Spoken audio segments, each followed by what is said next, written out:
What's up, you diehards, you degenerates, you lovers of defensive football? This is Josh Raymer, and we are back with another episode of the Big Three IDP Podcast here in StreamYard. Gentlemen, it is hat day because when you're living that quarantine life, sometimes the hair just isn't looking the best. Bobby, I know you can understand what I'm talking about. You are a man who loves hats. And I've seen you in person, Josh.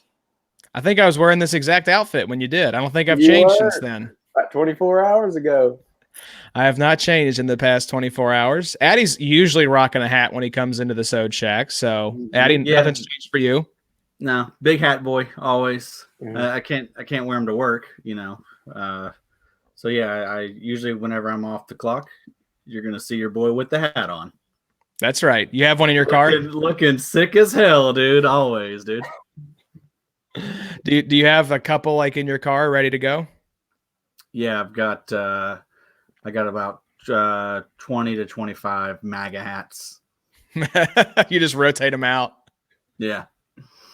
You just work up a good sweat in each one and then just burn it. Yeah, that's right. Love that beard, Josh. Thank you. This is like 2 days of not shaving. I can't grow a beard. I've tried. Allie's actually encouraged me to grow a beard, so it wasn't like I was fighting her on it. Oh. But it just comes in real patchy and real blonde and real red. I guess that's my Irish ancestry coming through. But, yeah, I can't do a beard. I wish I could. Love to have a beard. But, no, just can't make it happen. So nice. This is the thing on the chin. I call it the double chin insurance. That's about all I can do. Does the carpet match the drapes? Yes, actually it does. My bush is just flaming red. You know, we can show the viewers. We could. Absolutely. What you got there, Bobo? Is that some cookies and milk? That's very nice. I like to figure that milk is just full of like Irish, like Bailey's Irish cream. You know it, Josh. Got to get to the Sode somehow. That's right. Addie, I have to ask, because I'm curious, how many hats would you say you have in your collection? You know, that say that I wear, you know, on a regular basis. I probably got like 4 or 5 in rotation. All right. That's I thought. How many hats do you say you would own that you wouldn't throw out if you had like a spring cleaning? I have a hard time throwing out hats. You know, I got them all in a container somewhere. So I mean, you know, even like one from like when I was playing baseball growing up, like I probably still have those hats somewhere. I don't know, probably at least 50. Wow. At least. Like wow. Yeah. Bobby, what about you? How many hats you rocking? I'm right in there. You know, I'm in that wow. 40 to 50 range. Yeah. And the kids have started wearing mine, which is cool. You know, I'll see them. I get home from work and they run around in the hats. I'm like, that's cool, but you know, that's a nice one. We need to put that one back up. Let's swap that one for one that I had in Little League in 5th grade. Yeah, I'd say I have probably like 20, but see, I wear most of mine too. I have a few that are like keepsake hats, but most of the ones I have I've bought recently because I threw away a lot of the old ones. And I get hats as souvenirs. So if I go visit somewhere, especially like a college town, I'll stop in the university bookstore and pick up a hat from there. So I have one from the University of Texas that's like burnt orange with the longhorn on there. And all the time, no matter in random states, not just Texas, I'll get stopped and people will yell right in your face, "Hook 'em horns." And it literally scares the shit out of me every time. Because, I mean, you're just walking down the street and all of a sudden somebody's yelling in your face. You think you're getting assaulted. Yeah. So don't wear hats with college logos is what I've learned. Adam, hit him with a McConaughey "Hook 'em horns." Hey, hook 'em horns! Did you ever see the more recent commercial he has where he's out ice fishing, Addie? I think last time we talked, you hadn't seen this one yet. No, I still haven't done the deep dive. Yeah, the McConaughey bench. Now's the perfect time, man. Like regular TV's about to go kaput here in a couple months once the content pipeline dries up. So I'm not getting to enjoy any of it, man. I'm having to still report and go in. I don't, you know, everyone's going to catch up on all these shows. I'm still having to, you know, slump down to the office every day. Would you be watching shows though if you were at home? Wouldn't you just be like playing like NBA 2K and looking at your hat collection? Yeah, probably. Yeah, I'd be shopping online for more hats. That's true. Just a big hat guy. All right, fellas. Well, I love this hat talk, but let's do some IDP talk. We've got an awesome episode lined up for you all. We're going to be looking at one of our most popular episodes here recently was the buy, sell, hold we did a while back of 64 players. So we're not going to hit quite that many this time, but we are going to update, do a temperature check, if you will, on some of the guys we talked about for the last buy, sell, hold segment. We're also going to throw in some new guys whose situations, a lot of their situations have changed since we last came to you all with this kind of segment. We're going to talk about rookie draft picks, where we see the values of those right now. And then we're going to wrap up the series we've been doing with the 2019 rookie draft review, where we look at the rookie draft picks from our RSO league. And guys, I know you'll love this because this is the year that we had the random glitch in RSO where the draft order was totally screwed up. And so we had to communicate over Slack to figure out who was picking who and then make like 1,000 trades after the draft was over in order for everyone to get all their players. So that's right. Imagine if that had been our first year as a league. I think the whole thing would have just ground to a halt right there. Yeah, I agree. That was a mess. So is it going to be in order tonight? Were you able to? The order is correct of the players drafted. The teams who drafted them is totally screwed up. Mm-hmm. So I think an original draft order, I think, Bobby, you had one at one point where you wrote down the correct teams in the order that the picks were made. But on RSO, it's still going to be screwed up in terms of the teams. But the players are right. So we're going to see where the players went in the rookie draft and if they have been, at least in their first year in the NFL, were they a hit, a meh, or a bust for you. So look forward to that. But gentlemen, let's start off with some buy, sell, hold. If there's one thing that fantasy football Twitter loves, it's a little BSH. Bobby, you were nice enough to get in the dock tonight and lead the charge in setting up these players for us. So I'm going to let you drive the bus. I believe this is the second episode in a row that we're going to be Bobby-centric, and I'm liking it because I get to just hang back and do less prep and do less talking. So that's good for everyone. For sure. So let's. That's right. You were a bus driver at one point in your life, I believe. Multiple times, Josh. Multiple times. All right, Bobby, we'll kick us off. Who's the first guy we're talking about here? First quarterback we're going to talk about. We're going to talk about a little offense, and then we'll talk about some IDP. And these were the ones from the episode. I don't know what number it was, but it was from February 4th, which I think was right post Super Bowl. We had talked about Super Bowl and everything, and then got into a little buy, sell, hold. But the first quarterback we're going to talk about, Kyler Murray. Now with the addition of Nuke Hopkins, buy, sell, or hold Kyler Murray. Addy, I'm going to let you kick this one off. You have been the Kyler stan this offseason, so I'm assuming that you are buying Kyler big time. Oh, yeah. I think we're going to see we'll see a Lamar-type leap this year from Kyler. Truly believe that. I think he's the QB3, especially after the DeAndre Hopkins trade. I mean, what's not to love? Well, do you, in a redraft type league, are you going to be willing to pay that high draft cost? Because he's probably going to go pretty early. Or do you think you'll reach for him there, or just wait and go quarterback later? That's a great point there. When I say I'm loving Kyler, it's in like super flex type leagues. I'm not going to pay up in one quarterback leagues. I'm just not. I mean, I love Kyler. I would love for him to be my quarterback, but I'm typically not in a situation like that just because I tend to wait on quarterbacks and redraft. Yeah, he's a big time buy for me, but the context again is important. Like the Unreal Tournament League that we did, that's a situation with a Dynasty startup Superflex League where Kyler could absolutely go back of the first beginning of the second, and I don't think anyone would bat an eyelash. In that context, he's extremely valuable. Is he really now? About mid-first now, yeah. Wow. Mm-hmm. Yeah. I can agree with that. I mean, I think that evaluation is fine. I could even see maybe a crazy world where he could jump a Lamar. I don't think he would jump a Mahomes ever, but I think there's an argument for him to be QB2 maybe. Lamar is great, but is very, run dependent, and Kyler now has Nuke. So, oh my goodness. But I'll give you a little peek behind the curtain. I actually made an offer today for Kyler. Adam made a little trade today with a guy who owned Kyler, and I was like, I'm going to shoot from the hip for a minute and see what happens. Oh, you want to in on the action, getting a little jealous. He was getting that itch. This guy likes some future picks, and these are future picks, but I offered a 2022 first, a 2022 second, and a 2021 second for Kyler, which I was kind of still shooting low. I probably would have offered a little bit more.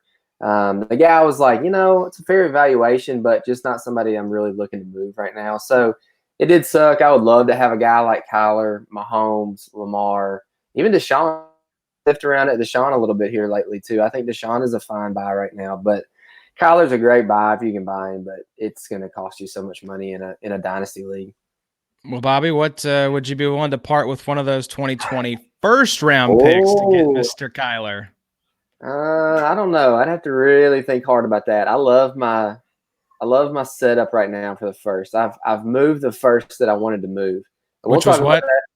The 109 and the 110. So I still have the 101, the 103, the 106, and the 107. Okay. See, I thought you still had one of those late picks. I would give 110 for Kyler. Oh, for sure. Yeah, I would too. If I had still had it, I would have. But those were gone in the Drake and Mark Andrews trade. So,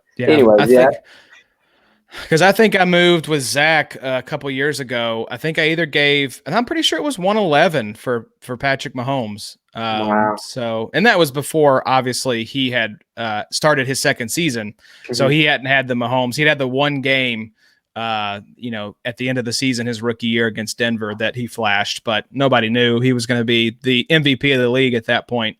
So curious. Yeah. And we'll talk about Murray. Are you going to say something else? No, I'll be curious if Kyler Murray's on the move here later this week in XFFL. He won't be. Sam's basically said that's his long-term guy, which he needs to be. He's also got Rodgers, which he's basically begging me to give him a second or something for, and not with that contract. But then he's got the Jets quarterback as well. So he's kind of set for a while, honestly. But anyways, yeah, buy Kyler. I think he's going to be great. Let's get to the next one. Dwayne Haskins, buy, sell, hold, Josh. I'm definitely not buying him just because I really don't know. I can't say for certain that he's going to be the starting quarterback come the beginning of the 2020 season. With them sitting there at the number 2 overall pick, I mean, I would not be shocked if they took a Tua or a Herbert or somebody there in that spot, or even traded back to like number 5, if the Dolphins wanted to move up and get Tua. So no, I can't say with confidence that, or they could bring in a veteran to compete with Haskins, somebody like Cam Newton or an Andy Dalton. And if that happens, I just don't know if Haskins can hold that guy off. And suddenly all the value you had in Haskins is gone, unless you have him in like a dynasty league as like your 5th quarterback or something. Mm-hmm. So maybe I'm holding him. I don't know if I'm selling him right now because I don't think he has much value. So probably a hold. Yeah, pretty much my exact thoughts. I'm not buying him. You're not going to be able to sell him for much. Might as well just hope that he does well this year. I think I think it's likely that he gets the starting job. They're going to give him a chance, but if he does well early on, I'd cash out then probably. Yeah, I think his college career bought him, enough time to give himself a real starting, job opportunity for a little while. But now you've got Ron Rivera there. You've got Kyle Allen sitting right behind him. Haskins can't be sitting too easy right now. He's got to be a little bit weary about that. But, some exciting, players kind of surrounding him, I think, this year. I think the Redskins could be – they're not going to be good, I don't think, but they could be a fun team to watch. So, yeah, Haskins, you're probably right. Probably just a hold. You can't really do anything with him right now. Let's get into the running back talk. So we talked about this guy last time. Quite a bit has changed. So buy, sell, hold. Daryl Henderson, a first-round rookie draft pick in 2019, like we'll talk about here in a little while. Addy, I'll let you go first on this one. Yeah, I'm buying. I mean, it's going to be him or Malcolm Brown, and maybe they add a piece in the draft. It's probably likely they add someone late. I know they don't have a ton of draft picks. And do they even have a first, Bobby? They don't have any first. I think now with the Cooks trade, I think they have 2 seconds, and I think I've seen where they have 2 thirds. I could be wrong there, but a couple middle rounds. They've really got other stuff to address other than offense. I mean, they're going to have to probably do the best with what they have right now, which is they still got some talent. I mean, I like Higbee, I like Woods, I like Kupp. And then, yes, I like Henderson. I think Henderson's going to be the guy that maybe catches more balls. I think he could be really useful in PPR. You're seeing him go around, 7 and 8, round 7 and 8, and like in the startups. That's what I noticed in that. And that's super flex, tight end premium. So, I mean, people have a high opinion of him right now. And I think that's warranted. I think, he's going to be in a great spot next year. I think what you just said there, Addy, is the reason I'm selling him, because there's a lot of hype, a lot of buzz, especially in the wake of Todd Gurley's departure. And I'm just not sure. I think the team really likes Malcolm Brown. They brought him back after the Lions signed him to an offer sheet. And I wouldn't put it past them to use one of those 2nd or 3rd round picks on a running back. So then you're talking about a 3-headed monster in the backfield with a guy that, had some opportunity, looked okay. Bobby, I mean, you can speak more to this. I don't think set the world on fire as far as his performance in 2019, but there is a lot of buzz. So I'm trying to sell high on Henderson right now. I would go buy as many Daryl Henderson shares as I can right now. I think he showed enough burst last year. I think he showed enough quickness. I think the key for really him, and then we'll talk about Brown here in a little while, but it's going to be the offensive line. If they can get a little bit of O-line help, their O-line was so bad last year. Even Whitworth looked bad, and he actually got re-signed again this year as well. But Henderson's going to be good. It sucked for Henderson and for Brown because Gurley was getting paid so much money. That was clearly the guy who was going to get the touches. And yeah, Henderson's going to cost a whole lot. Buy him if you can. He was a 3rd round NFL pick, so it's kind of some decent draft capital, but I mean, it's not like it was a 1st or 2nd rounder. So anyways, yeah, Henderson. Yeah, I'd feel a lot better about him if he had been a 1st or even a early 2nd round pick, but 3rd's where you start getting to kind of that point where it's like, but they did trade up. They did trade up to get him. They did. I mean, so that's something. The other thing about Henderson, too, to think about is that's going to be a difficult division this year. And I think the Rams are going to be playing from behind a lot, which in that case, you're going to be seeing a lot of Hendo and not so much Malcolm Brown. There could be some shootouts this year in that division with Arizona and San Francisco and even freaking Seattle for that, matter. But anyway, not too much. That's the worst team in the division now. So they're going to be losing some games. They're going to be playing from behind because that defense has also lost some key pieces. Yeah. Yeah, Bobby, sorry, I don't like it. No, 1 year, first to worst. Yeah, bummer. Yeah, but that's what happens when you pay people. All right, let's get to these next couple. Running back Kenyon Drake, Arizona Cardinal, and I think recent news, maybe today, looking at extending not only him but also Nuke. So buy, sell, hold Kenyon Drake. This is easy. Buy Kenyon Drake. He's going to be a top 12 running back if he stays healthy. I love the Arizona offense. We're going to talk about some more Arizona Cardinals here in just a little bit. I'm buying every single piece that I can right now. This is, in my mind, a team that is poised to make a Ravens or Chiefs-like leap into one of the top 5 offenses in the league. So, yes, I'm buying Kenyon Drake. I think the Cardinals love Drake. They let David Johnson go. Well, can't blame them there, but still, they clearly are saying Drake is our guy. They said it at the end of last season, and everything they've done this offseason has said it. So, yes, buy Kenyon Drake. Yeah, I don't think this is the time to sell Drake just because I think once the season starts, he's just going to continue to gain value every single week because I think he's going to be really good this year. If you're rebuilding, he's probably a sell. I mean, if you can get, maybe 2 first, I would think about selling him. But yeah, if you're a contender, yeah, I want Drake. I think he's going to be a top 10 back this year. And Bobby, I think we know where you stand since you went and acquired Mr. Drake. You do? Some kids are near the door, so I don't know how loud this is going to get. But, yeah, so I actually tweeted today. He spent half the year in Arizona. If you kind of, expand that over 16 games with Arizona, he was on pace for 250 carries, 1,300 yards, 16 rushing touchdowns, 50 receptions, and 340 receiving yards. Wow. Obviously, I don't think it gets to be quite that because I think they're probably going to use Chase Edmonds a little bit this year.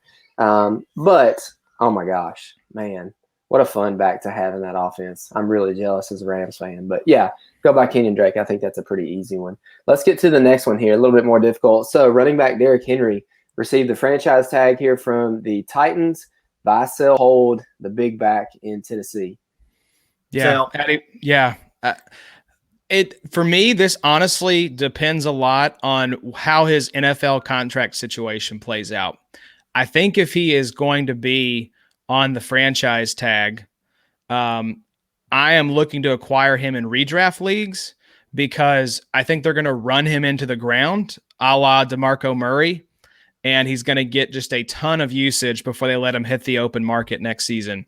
If they sign him to a long-term deal, I'm a little less interested just because I think that means they're going to ease off the throttle a little bit potentially. But yeah, Henry, I think, had the best season he's ever going to have in his career, and I'm not trying to pay up for that repeat performance, which is highly unlikely.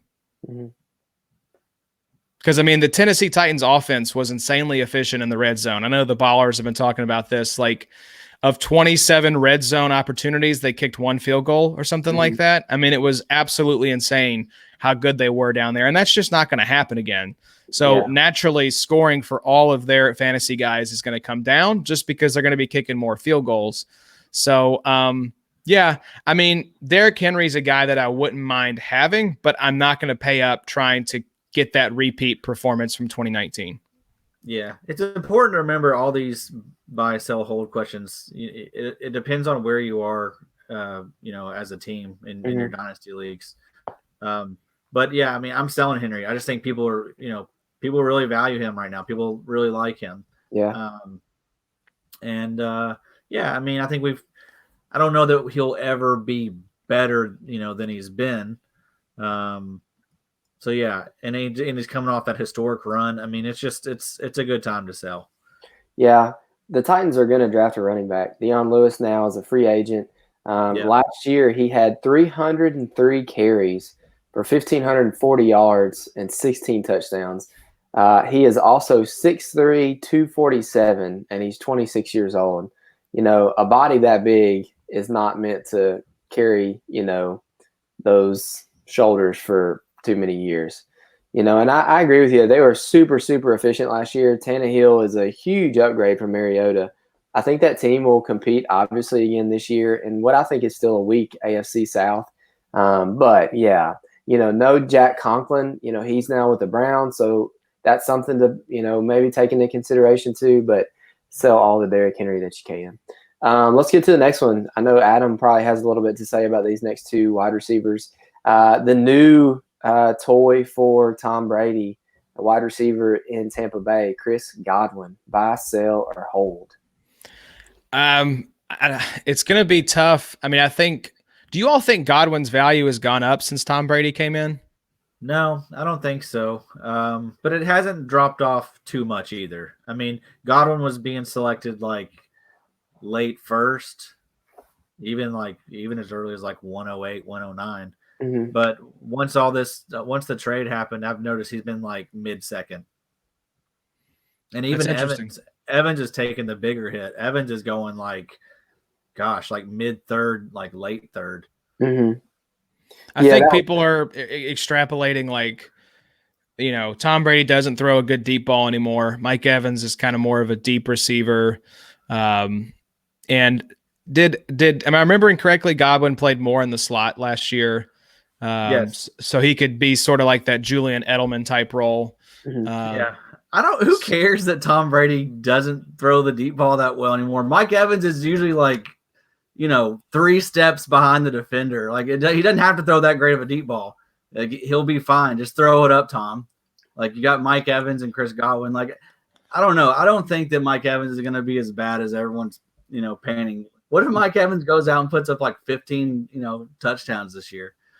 I don't think anybody would be surprised. I think Brady was not good last year. I think he was pretty middle of the road just in terms of not necessarily fantasy performance, but just like actual NFL performance. Mm-hmm. So is that just like a lack of weapons? Is that just like a bad offensive scheme fit? Will he do better under Bruce Arians? Will he do better with all of these new weapons? It's the first year in the system, so maybe there's some speed bumps, but I have to think he's going to play better than he did in 2019 in Tampa Bay. Yeah. Oh, he doesn't have a deep ball. Who has he had? Who has he had to throw the deep ball to? Josh Gordon. That was his best deep ball he's had since Moss. Adam, he had Antonio Brown for a game last year. That's true. He had Philip Dorsett and Mohamed Sanu. I'll have you know. That's I think right. What you're saying is right, Josh. I don't think he's had anybody for a while. You think of even Antonio Brown in one game had like 5 catches, 90 yards, and a touchdown in like no time with the offense.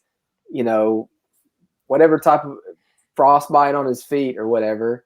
Okay, so let me ask you this question. So you can have Godwin in the middle of the second or Evans in the middle of the third.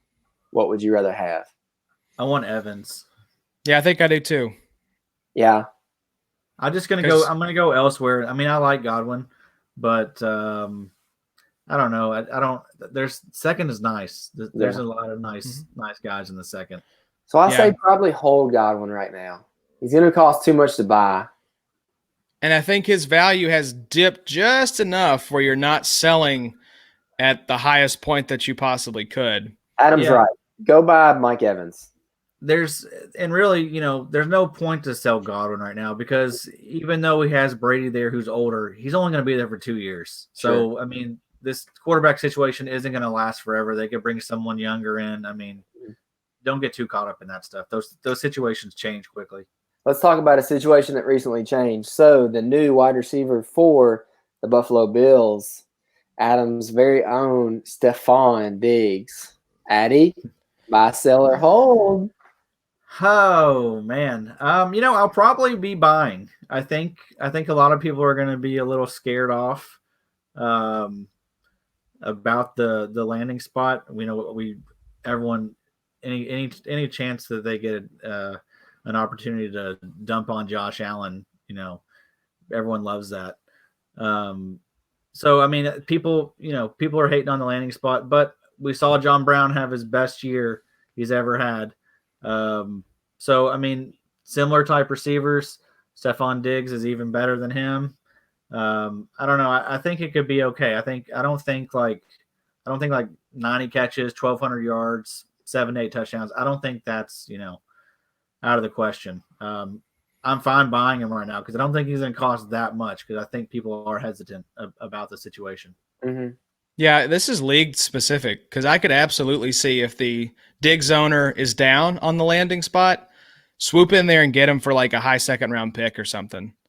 But if I'm in a league where I own Diggs and you've got some people really pumped up that want to give me like a first or 2 firsts for Stefon Diggs, yeah, I'm selling Diggs. So because it's one of those things where I agree that I think his situation probably it was more of a lateral move than like a downgrade. I love Josh Allen as a fantasy quarterback because of his rushing upside. I don't necessarily love his receivers, but he's never had a guy like Diggs. So, and he's still a young player who can absolutely improve. The accuracy will be the big thing that I want to see in year 3. Can he get Diggs the ball, when he gets open? If he doesn't, he's going to be hearing about it. So as I think about what this season could look like, I'm worried about cryptic tweets from Stefon Diggs. Like, like around Halloween, we're getting these sent out here with like some emojis going on. But as long as Allen can get Diggs the targets in like his catch zone, I think Diggs is going to be happy. I think he's going to have a nice season. Yeah, maybe one of my biggest buys right now is Stefon Diggs. I think that pretty quickly Josh Allen is going to see that A, Stefon Diggs is an unreal route runner, and B, he is very open. So for a guy who's not super accurate, it's pretty easy when a guy's, like Mike Evans, 1 or 2 or 3 steps past the defender. I really think Diggs could have an awesome year this year. I think people are saying, oh, Allen runs, Devin Singletary is going to be good. Well, that's fine. The Bills were freaking good last year. Their defense is awesome. Not much has changed. Dude, Diggs could really eat up there in Buffalo. Y'all just watch out. People forget Josh Allen has a cannon. I mean, that dude can throw the ball. I think if you like the Diggs landing spot, go to the owner in your league, offer a second-round pick, and see if they bite. Yeah, they won't. Because if you can get him for a second, that's an absolute steal. Yeah, you're an idiot if you do that. Yeah. If you sell for that price, you are an idiot. So let's talk. If you can buy him for that price, go do it. Yep.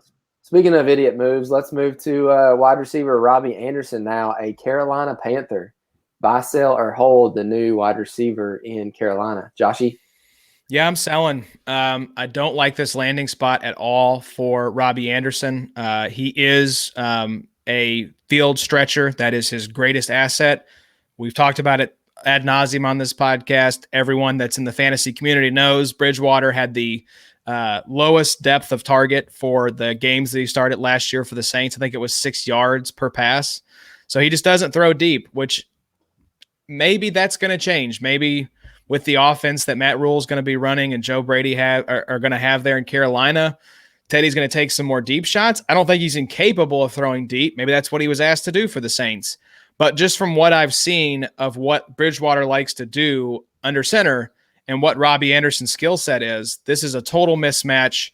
And wide receivers switching teams just tend not to do very well in their first year. So with that kind of history plus the situation kind of being a mismatch, I'm not interested in Robbie at all. Yeah. Not only that, he also has to compete with DJ Moore and Curtis Samuels and Christian McCaffrey, and Ian Thomas. I mean, there's a lot of talent there. I do on paper, that's a really fun offense. And I've really come around on Teddy as far as fantasy goes. I think he'll be fantastic number 2 quarterback for people this year. Mm-hmm.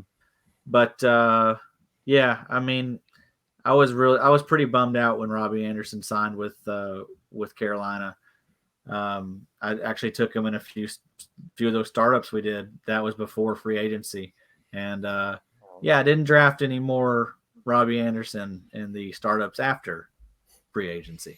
Yeah, you thought maybe he lands with a team like the Packers, with a guy like Jets. Yeah, I was fine with him staying with the Jets. I agree. I was cool with that. Yeah. Bobby, what are you doing right now? Yeah, I think going back to what you said, Josh, I think that Teddy's role he played last year was just check it down. You've got Alvin Kamara, you've got Jared Cook, Michael Thomas is going to be pretty close somewhere.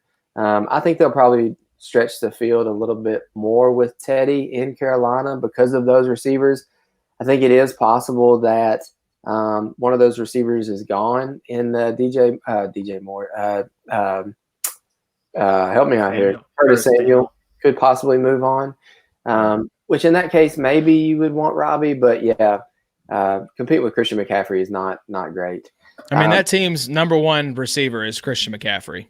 Oh, for sure. So, probably hold Robbie. I mean, if somebody comes, obviously selling. But, so let's get to the only tight end here in this buy-sell hold of the temperature check from last time. O.J. Howard, the tight end for the Tampa Bay Buccaneers, now paired with a tight end loving Tom Brady. He is signed only through 2020, so I guess this is the last year of his rookie contract. So, Joshy, buy, sell, or hold the one-hand catching Tampa Bay Devil Ray O.J. Howard? Yeah, I don't want anything to do with Howard, man. I think super talented guy, just for whatever reason has landed in like the Bermuda Triangle down there in Tampa Bay. And I saw a tweet, I think it was yesterday or today, from Michael Lombardi saying that the Bucs are shopping O.J. Howard. So I just don't think they like Howard. I think Arians, for whatever reason, is just hell-bent that Howard is never going to see the field. And I heard this stat, and it was kind of crazy. I think it was on the Ballers. They said over the past 5 or 6 years, Cameron Brate is 4th in touchdowns at the tight end position. So Cameron Brate, pretty good tight end for both NFL and fantasy purposes. So they've got a tight end there. And Howard just is not that guy. So no, I don't want anything to do with Howard. We're going to talk a little break coming up, Josh. Don't let it all out. Addy? Yeah. I don't know. I mean, I'm probably going to hold Howard just because if he does end up staying there in Tampa Bay, that could be so nice. Mm-hmm. And I don't know. I mean, where could he go anywhere that would increase his value, you think? New England. Maybe New England, yeah. Yeah, New England. That's what I was just thinking, weirdly enough. But who's throwing him the ball? Oh, Brian Hoyer. Okay. Have fun. Yeah, I think OJ's a hold right now just because there's so much unknown in front of him. And we'll talk about Cameron Brate here in a little while. But let's get to the IDP. So defensive tackle Eric Armstead re-signed by the 49ers. DeForest Buckner now to the Indianapolis Colts. So buy, sell, hold Eric Armstead. I'm going to start. I'm going to sell Eric Armstead. I think he had a really good year last year. I think that was coupled a lot with a lot of the other defensive linemen like DeForest Buckner, who probably helped Eric Armstead get to the quarterback a little bit easier. Sometimes when you see other guys go in free agency, that's not always a great thing for the guy who stays.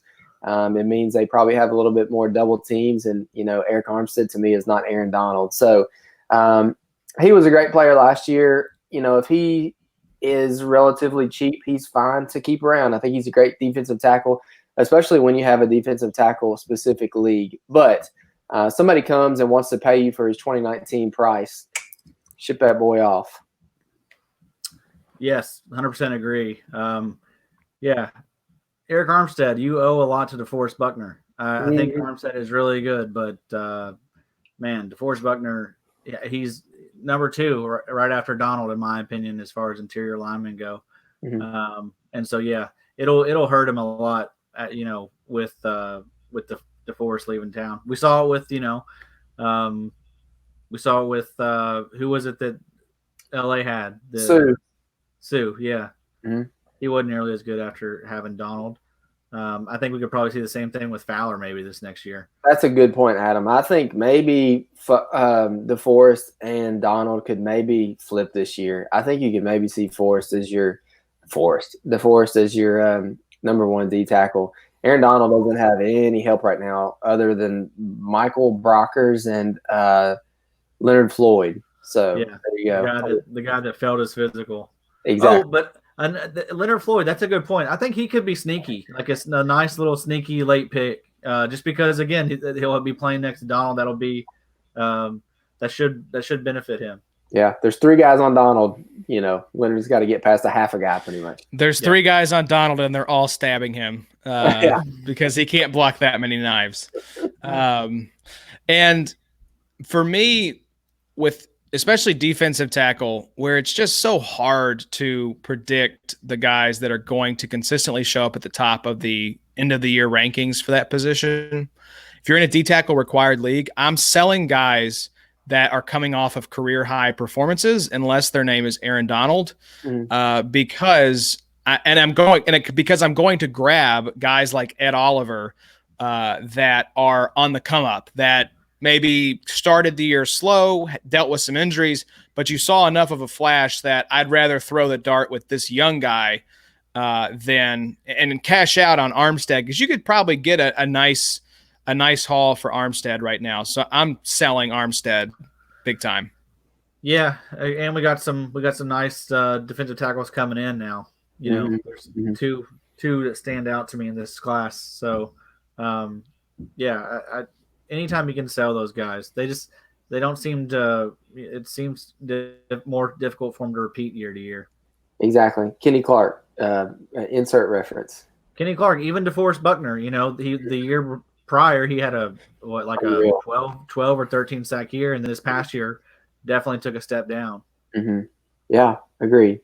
But he'll probably bounce back, like we all just mentioned. Yeah.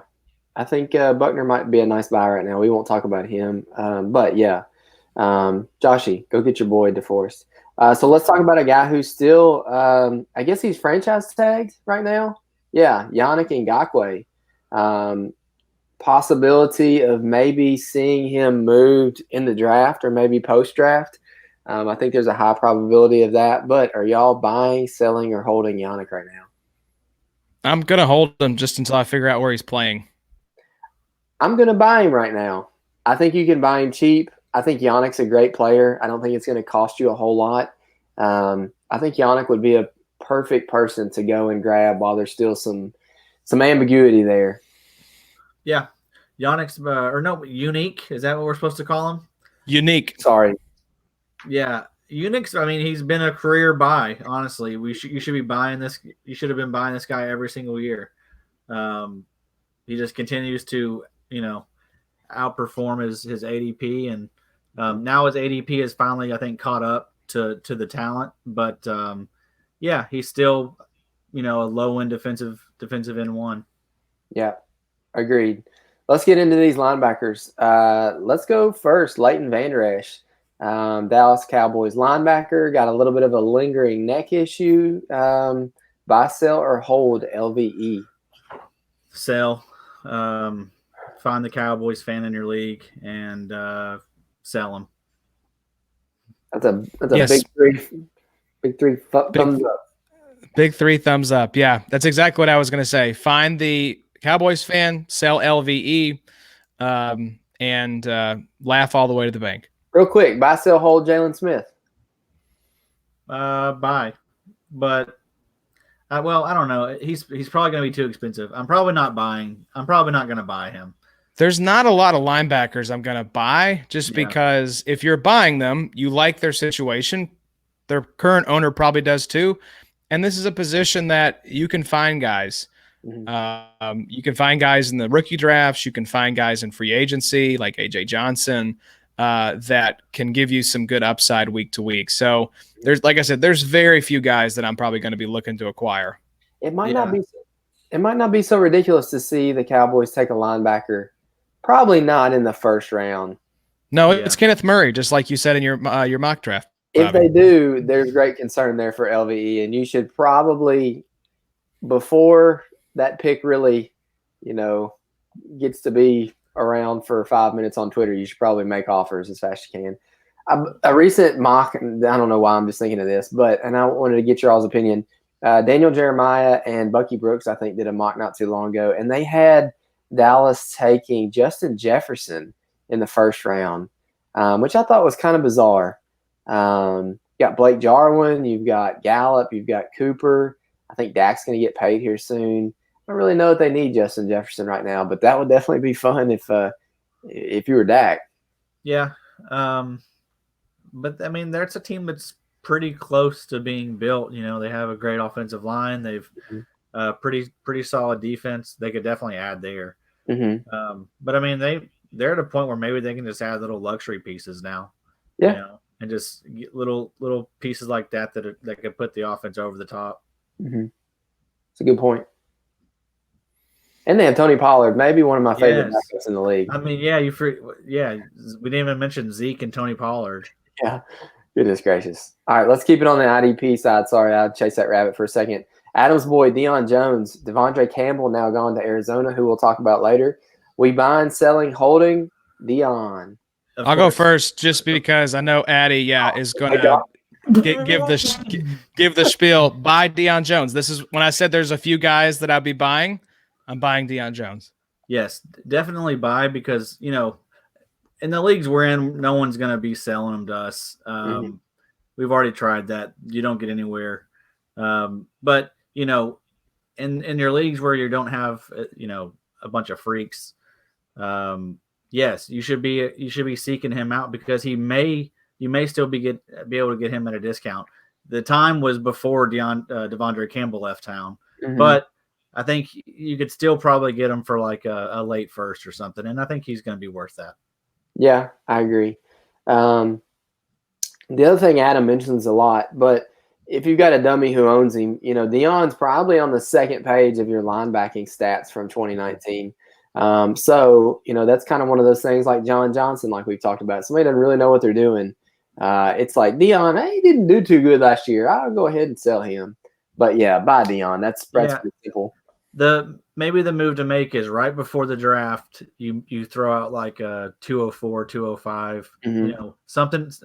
Just one of them. Just throw out just a single, mid-second round pick to the Deion Jones owner, and maybe they bite on that. And I love that.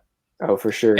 And when you send along. Did you see like this latest rookie ADP data where they have X player going and like pick out their like a player that would really help their roster? Like if they need a running back or something, just say, did you see here at 204 where CHE was going at this spot? Like whatever their need is, just send along that rookie ADP data and look at who's available here.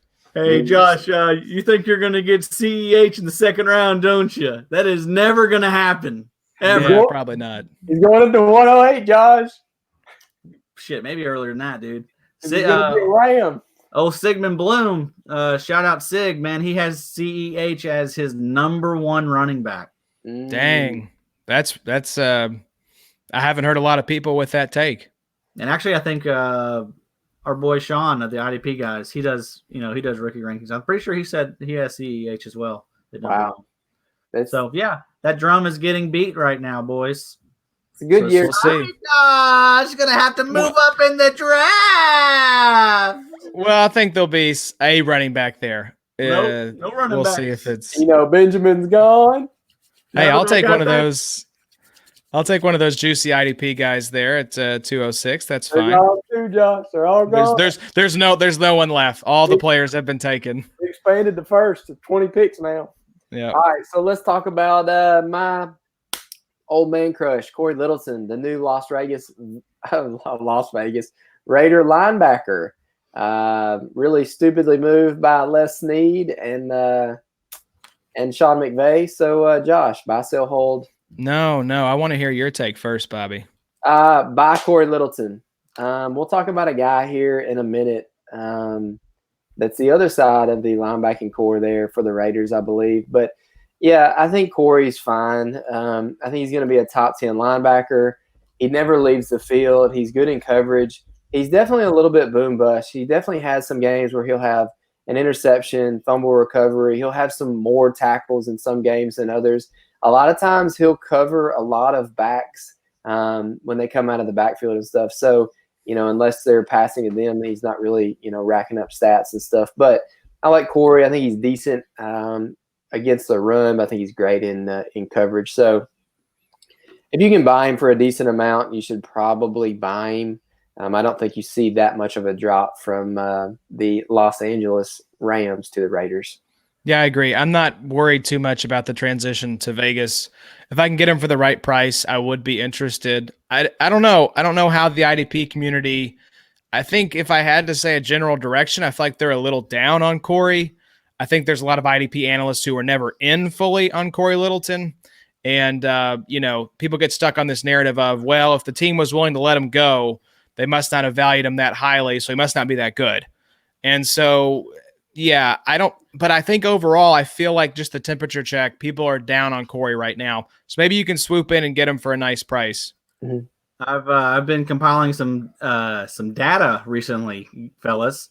I've done 4 of these insane startups, so I'm gonna start tracking the ADP of all these guys. So I should have some actual, maybe relevant info, so I can show who's going. What are the top 25 linebackers as far as ADP goes? Nice.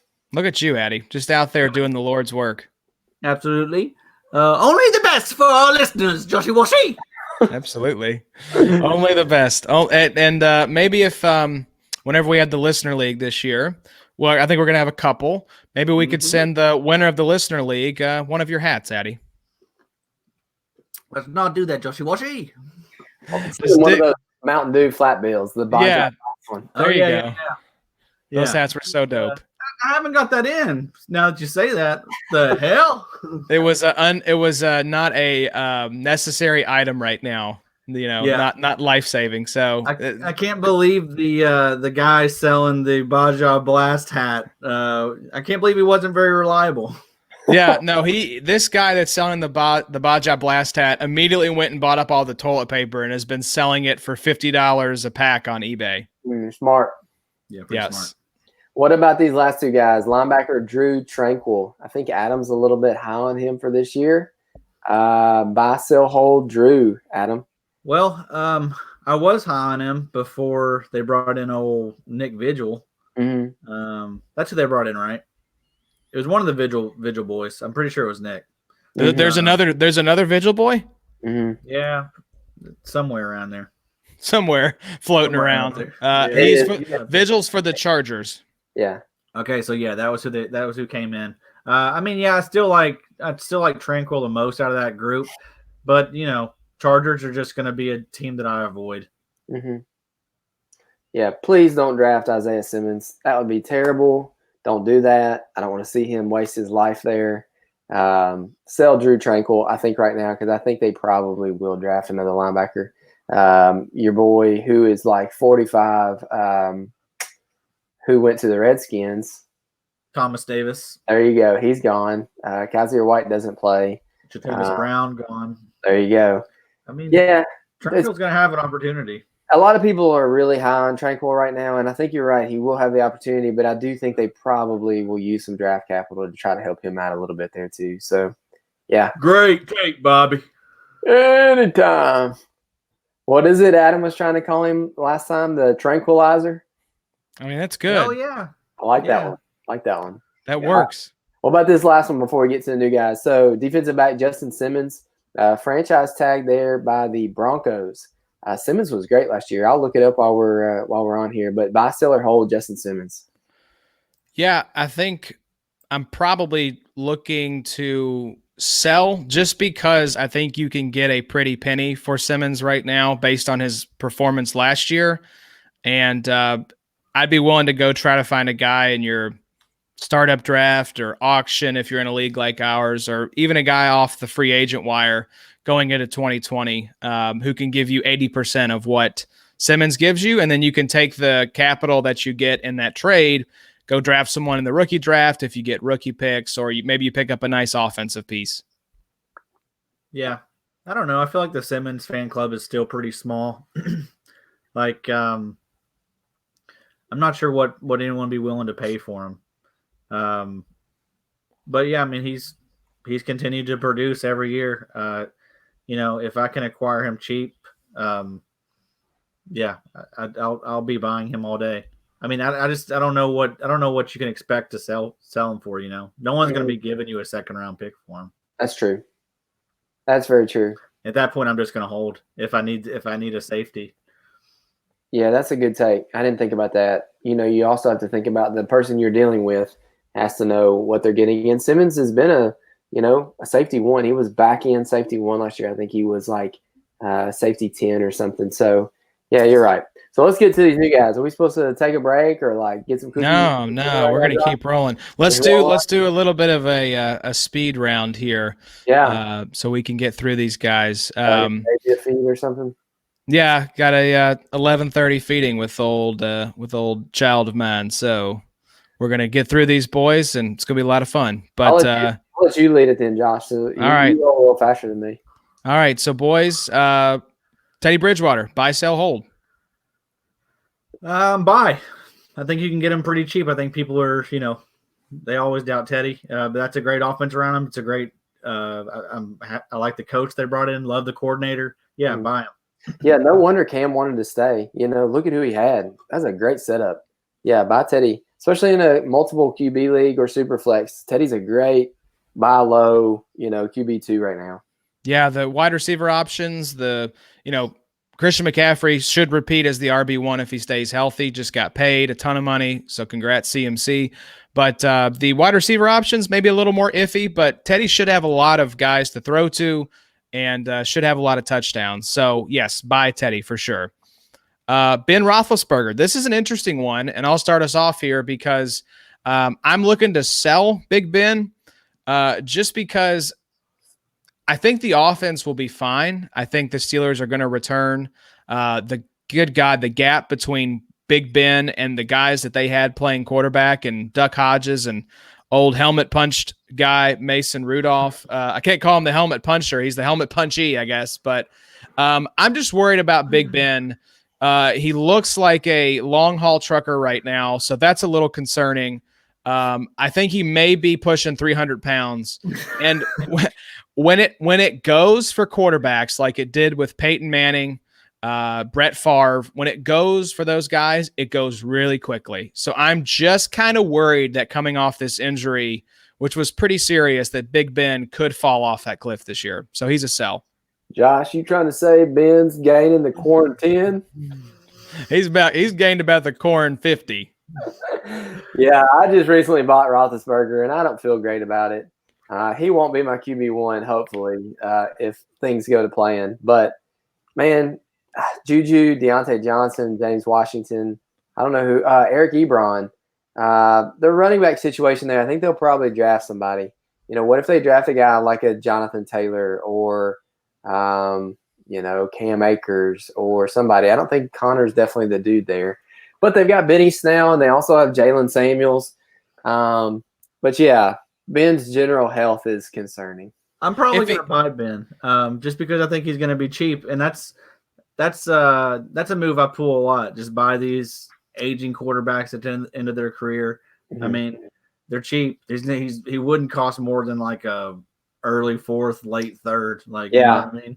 I agree, Adam. Go buy Ben Roethlisberger. Go buy Matt Ryan. Go buy Drew Brees. Go buy Tom Brady. Yes. They've been good for a long time. Yeah, this is a personal preference. I think that Ben, I'm worried about it. I'm going to look elsewhere. I'm going to look at a guy like a Matt Ryan or a Matthew Stafford. I don't know, Brian Tannehill. Mm-hmm. But if you believe in Ben and believe that he is not going to fall off the cliff this year, he's going to finish as a top 10 quarterback because that's just what he does consistently. Mm-hmm. So if you like him to be healthy this year and actually play at a high level, go buy him. Let's jump to the next one, Josh, and go to the fourth real quick while we're talking about old quarterbacks. All right, so Phillip Rivers in Indy.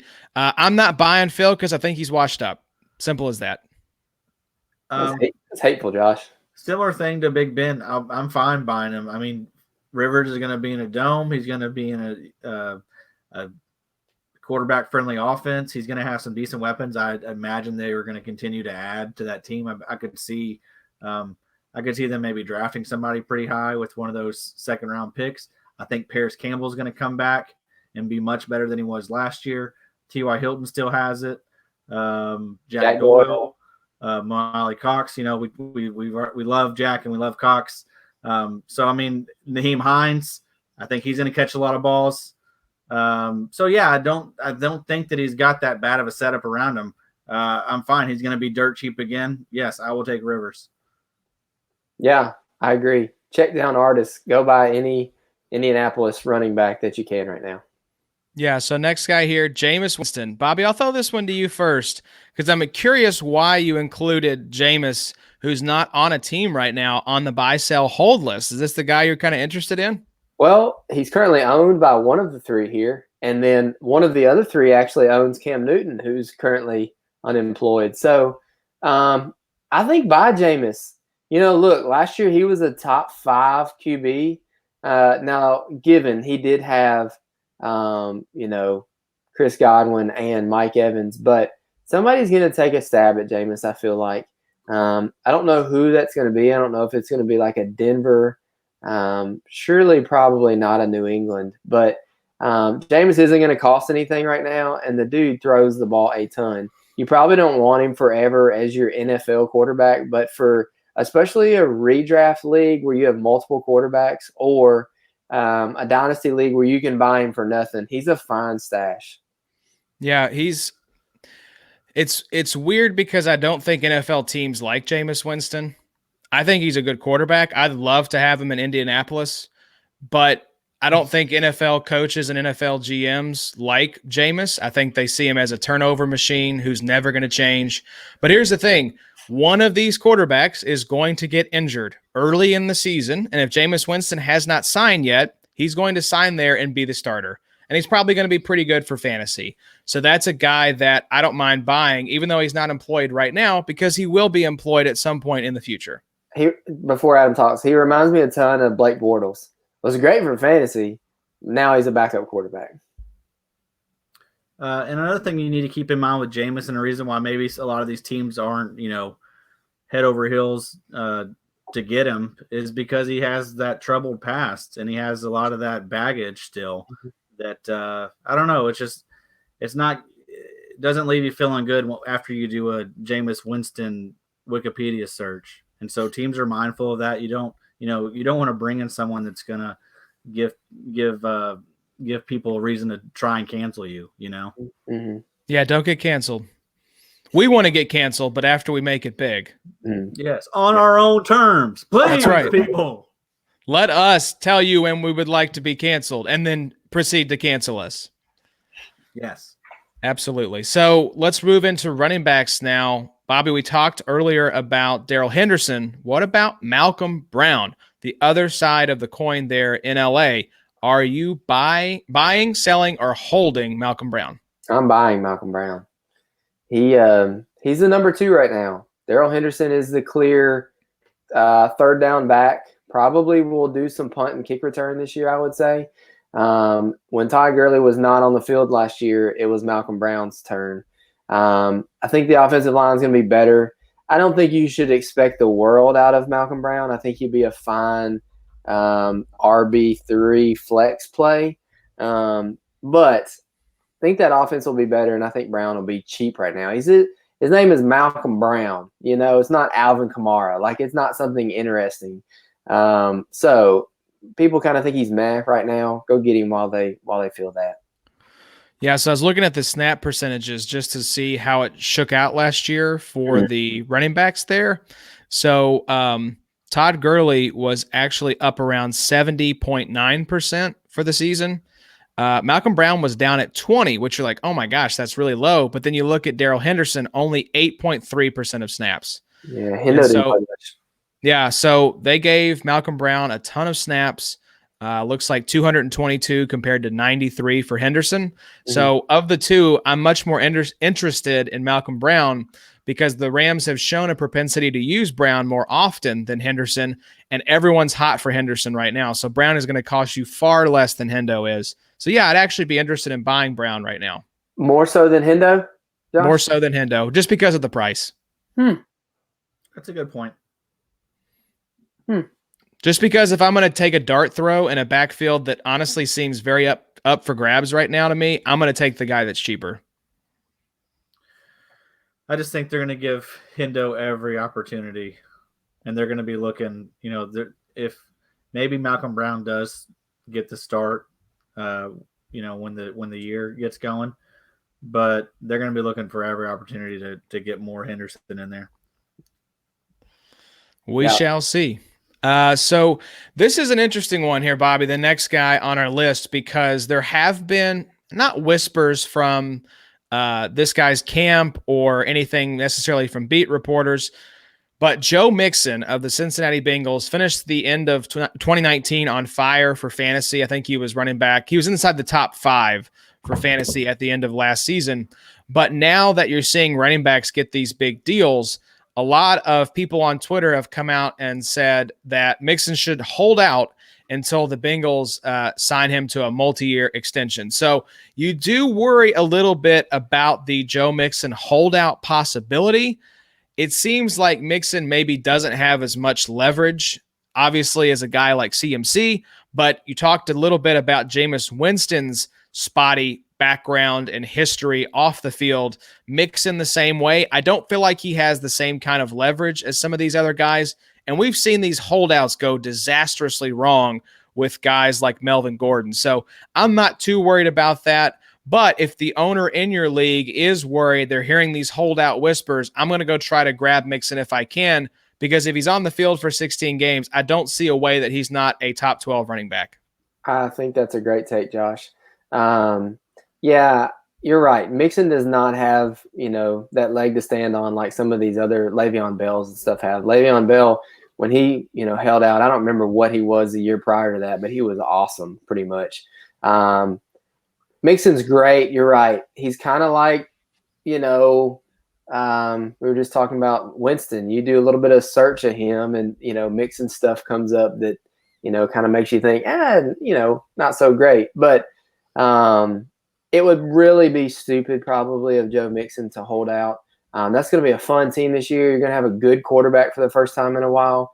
Don't be dumb, man. You're going to be fine this year. They're going to pay you. Just go play. Just shut up and play football. And if you do believe that he is going to hold out, maybe you want to go out and buy Travion Williams. Or Gio. Are you interested in Gio at all? He's still there. Nah. I mean, I know that's not exciting. But we do like that Bengals offense with Burrow coming in. So I think any running back that would be plugged in Mixon's spot should have a pretty good shot at producing. That's a good point. I think the Mixon owner needs to go ahead and grab his handcuff, because that's a pretty necessary handcuff if the holdout question mark is already beginning. And even if not, that's whoever gets that running back start, or playing time, they're going to do well. For sure. So next up here, Bobby, I'm sorry, we have to talk about it.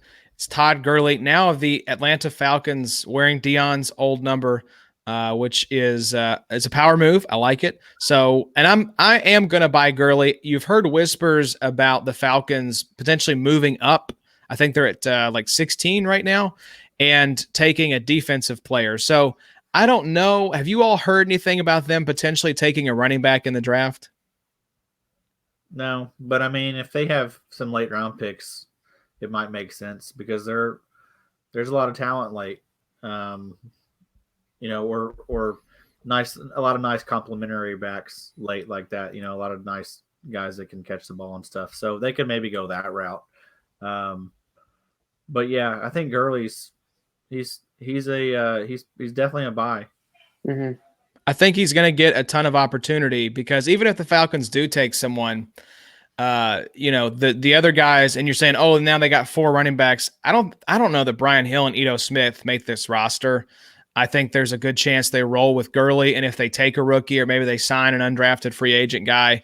But I think this is going to be Gurley's backfield, and I like the Falcons offense coming into this year. So I'm really interested in Gurley. I don't think he's going to cost you a lot, just because people are so down on him from how last season went. Mm-hmm. Yeah, and maybe I'm buying in redraft. I'm buying for next year. I'm selling in Dynasty. I don't believe in the knee long term. I just don't. Mm-hmm. Yeah, I think by TG. One of the big things too people aren't thinking about, he's from Atlanta. He went home to play football, for the team he's watched his whole life. Look at Deion over there. ATL. Peace up, A-Town down, baby. There you go. But yeah, TG's great. Go buy him forever. Now the question, Bobby, you say that, is Todd Gurley worth buying for $41 million? That is the question. Absolutely, Josh. Don't ever ask me that again. Have you finalized that franchise tag yet on old RSO? That portion of my RSO screen, I need to message somebody. It freezes up every time I go to do that. So. Oh, okay, that's interesting. And yeah. I could fix that for you if you just want to send me your login details. Hey, cut the crap, Bobby. Are you going to extend them or not? I looked today. If I keep everybody and I use my picks, I'll have 40 players. I've got $80 million to sign 5 players, and that doesn't include Todd Gurley.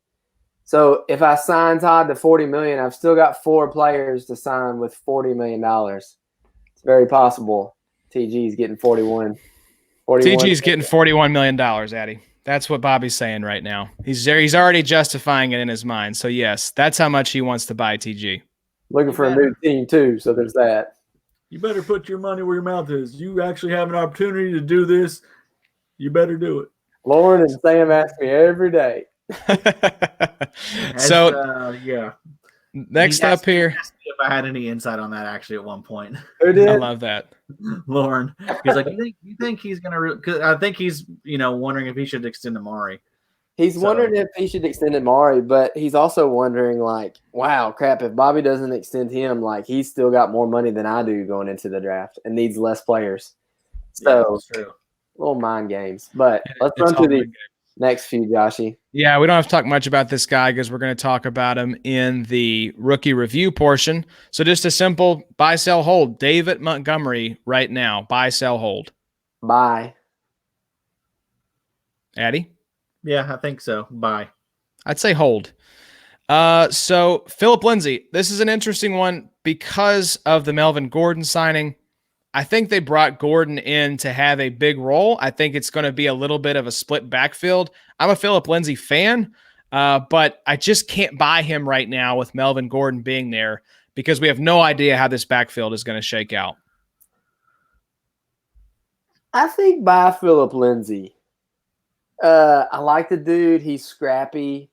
He has a good demeanor. He's like, look, I don't care who thinks I'm on, what. I'm not the second back right now. He's like, I'm going to go into camp and compete for the starting job. And I think Phillip Lindsay is better than Melvin Gordon. So I don't disagree with you, but they've paid a good amount of money for running back to Melvin Gordon. I think he's going to get a ton of opportunity, and it's just hard to see a path to relevance for Phillip Lindsay unless Melvin Gordon gets hurt. Yeah, but he does get hurt. Melvin Gordon has gotten hurt a lot in the past. Mm-hmm. So I don't know. I mean, I think Phillip Lindsay is going to eat into Melvin Gordon probably than people think, and he's good. He's really good. And that hair, man. Is that hair? Does it qualify as drip or not so much? Not really. It's not. No, Lindsay doesn't have much going on in the drip department. He's not very drippy. Let me do this next one. Joshy, buy, sell, hold. David Johnson. David Janssen, I think I'd be a liar if I didn't say buy. My context-specific move that I made, I don't know that there's a lot of owners in that sort of situation where the outlook for acquiring a running back is as grim as it is in our RSO league.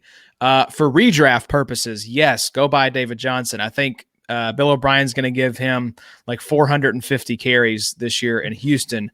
Dynasty, it's kind of like Todd Gurley. I'm not necessarily, if I'm starting in a Dynasty league tomorrow, probably not going to spend a high pick on DJ. But if I could get one good year from him, man, I'd be really happy about that. Yeah, I'm kind of in this same boat as you. I'll buy him for 2020, but I'm not going to pay up to get him in a dynasty league. Only if I'm a contender and it costs like a late first.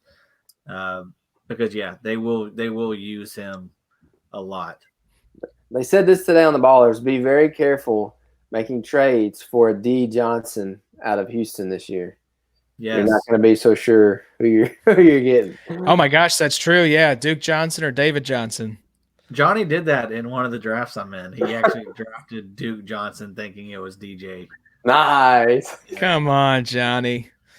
Oh, well, that's sad. All right, so we're moving to wide receiver now. So with Brandon Cooks gone from Los Angeles, are you boys buying, selling, or holding Robert Woods? Sell. Yeah. Okay. Yeah, sell, I think. He's getting up there in age, isn't he? Isn't he about to be like 27, 28? I don't know. He's going to be pretty good this year. He should be one of the better PPR receivers. So yeah, I don't know, man. He's tough. People always undervalue him. It's tough to sell him because I don't know that you'll get what he's actually worth, which is he's worth a lot. He's worth a lot in PPR. I think he's the perfect definition of a hold. Ben's going to love to hear you say that, Addy.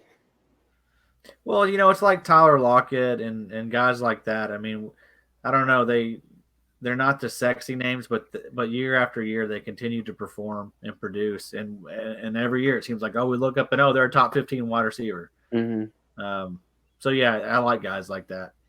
Yeah, I don't necessarily want to go buy him, but if I've got him, I'm not selling him because you're not going to get the value for what he's actually worth because everyone's so hot and bothered by Cooper Kupp right now, and just kind of they're going in opposite directions. Robert Woods and Cooper Kupp are. So people are down on Robert Woods right now just because they're so high on Kupp.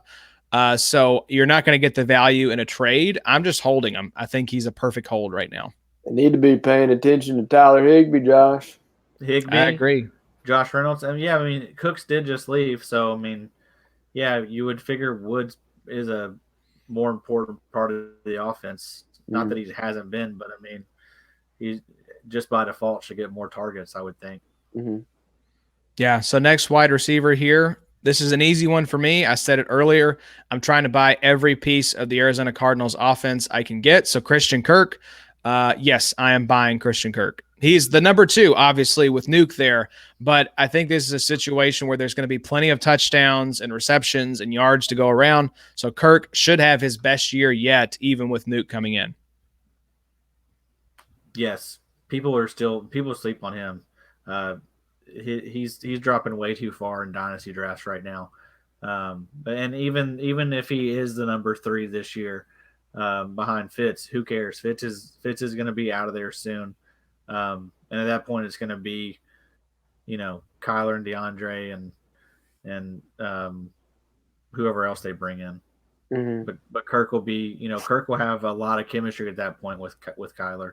So I don't think that, I don't see Kirk falling off at all with DeAndre coming to town. Mm-hmm. Yeah, he may not have those. He did have some big blowout games. Those may not be a thing as much anymore, but I think we could see him be a lot more consistent week to week. I think the key is going to be buy Kirk now, because when Larry Fitzgerald retires, he's set up with Kyler.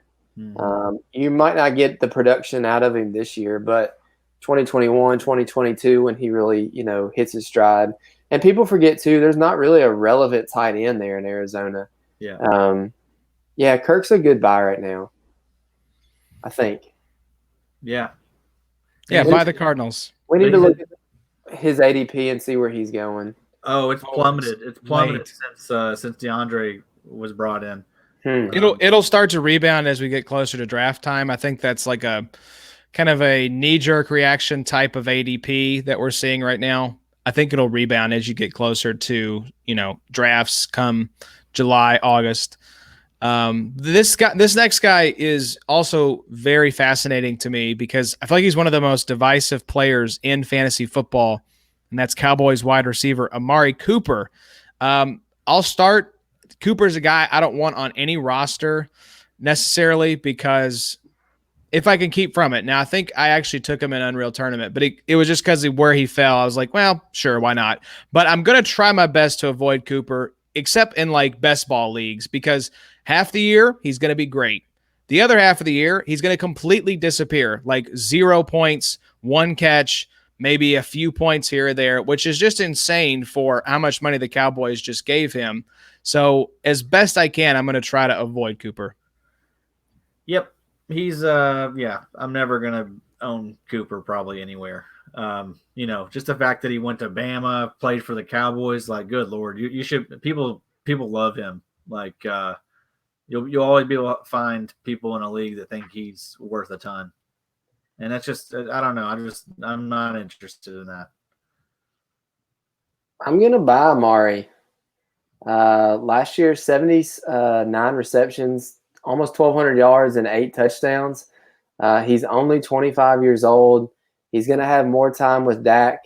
Only reason I'm probably buying him is because you've got so many people that hate him.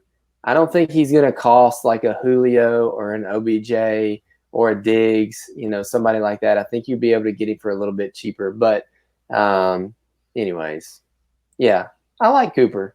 That's for you, Lauren. Better extend him. Yeah, you going to extend him, Lauren? You going to extend him? Sound off in Slack. Let us know. So next guy here, Steven Sims Jr. Bobby, you have second year question mark in the doc. What were you thinking as you put this one together? Yeah, I was thinking we probably drafted him last year. Doubt it. He's probably an undrafted guy. Okay, but he was a rookie last year. Yes. So, you got a new quarterback, new offensive system there in Washington. You've got my old boy Terry McLaurin, who's probably going to lead that wide receiving core there. I think Sims could be a nice little stash. I think he could be a nice little dart throw late in drafts. I don't know what he'll cost. Yeah, I don't think he'll cost a lot. I don't think a lot of people know who he is. So I think you can acquire Sims pretty cheap. And yeah, he's a great little dart throw to have late in your draft. I love Sims if you if your league awards for return yardage. He is a baller if that's the case. Yeah. All right, so next up here is Brashad Perryman, who had a nice little breakout season with the Bucs down the stretch when Mike Evans went down last year. Now lands in with the New York Jets, who just lost Robbie Anderson. So I think Perryman, man, I don't necessarily buy the breakout. I think he had a great opportunity there with Mike Evans going down. We know J-Mo was just going bombs away there in Tampa last year. But I do think he is in a situation where who else is there to throw to in New York right now? So I'm interested just from the standpoint of I think he's going to have opportunity. I agree 100%, Joshy. I love that take. You can say it again if you want. Yeah. I like Perryman this year, but it's going to be hard for me to go out and buy or pay a lot for him just because I don't trust that he's going to continue to do it or especially continue to stay healthy because that's always been the issue with him. Mm-hmm. But someone has to catch the ball for the Jets. Yes, true. He's in a great spot. I mean, I like him next year probably better than I like Robbie Anderson. So, yeah, I like that. I'll take Perryman over Anderson. Yeah, so you guys are going Perryman over Anderson? Yeah, I think so. 100% I think so too. situationally. Yeah, because I think in like redraft leagues, I'd say Perryman will be much, much later than Robbie. Even though people are kind of down on Robbie, they know that name and that game more than Perryman. So I would much rather take that dart throw on Perryman. I agree. So next up here, gentlemen, we have Mr. Cameron Brate, the aforementioned tight end for the now Tom Brady-led Tampa Bay Buccaneers. So, Bobby, I want to start with you. Buy, sell, hold Cameron Brate. Buy, for sure. You know, you look back at the years. I was looking the other day at the stats of Gronk and Aaron Hernandez when they played together with Brady, and it was stupid. I think the stat Adam gave us not too long ago about how many touchdowns Brate's had. I don't remember the exact stat, but I know he's very touchdown dependent. But, you know, he could have a very Eric Ebron type year with Brady. The year that Ebron had like 12 touchdowns or whatever it was with luck. I don't think he'll have a ton of yards, but probably buy Brate, sell O.J. Howard. Yeah, I think you could still get Brate pretty cheap. And, you know, the tight end in the Patriots offense, as we know historically, Brate's no Gronkowski. He's not even, you know, a Hernandez level player, but he's been, you know, kind of like unsexy, but pretty steady over the past few years. So I think he could be a nice little low end tight end one. Yep. You guys remember the old team names like Make Cameron Brate again? Back when, you know, Donald Trump as the president was kind of a novel idea. Yeah, I remember those more innocent days very well, Addy. Well, we may be getting those back. So that's something cool, you know. Make Cameron Brate again. Yeah, save it for the politics podcast, Addy. Coming this summer. Absolutely. That's been cancel time. That is cancel time, 100%. So we have one more tight end before we're going to get into a really juicy trade here that Addy made today. But let's talk about Austin Hooper. Goes from the Falcons to the Browns. Are you guys buying, selling, or holding Austin Hooper now in Cleveland? Selling.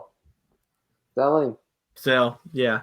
Hard to imagine him being much better than he was last year. And if they don't trade Ngakoue, that's just a mess there. Yeah. Yeah. I've said it a lot this offseason. Go grab some of these young tight ends. Sell Hooper off the back of, even though he got hurt last year, I mean, he was so dominant there at the beginning of the season. That's probably still fresh in people's minds. We tend to remember the beginning and the end of a thing. So I think there's a lot of people who still remember Hooper as being a dominant force in Atlanta and are now really excited. This is the year Cleveland makes the leap. Yeah, go sell, because I think you can get a lot for Hooper right now. Mm-hmm. So, Addy, let's talk about it. Your boy, baby Goddard, was traded away today. Take us through the trade. Why was Goddard? You had 4 tight ends coming into this offseason. You traded away In Thomas earlier. You now traded away Dallas Goedert. So why was he the guy that was on the trade block for you? He was the least drippiest of the 3. It's true.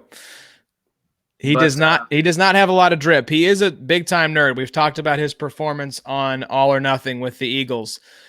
He seems like a pretty good bro. But I do worry about him having his nose in the playbook. Yeah. Need him to be a little more serious minded.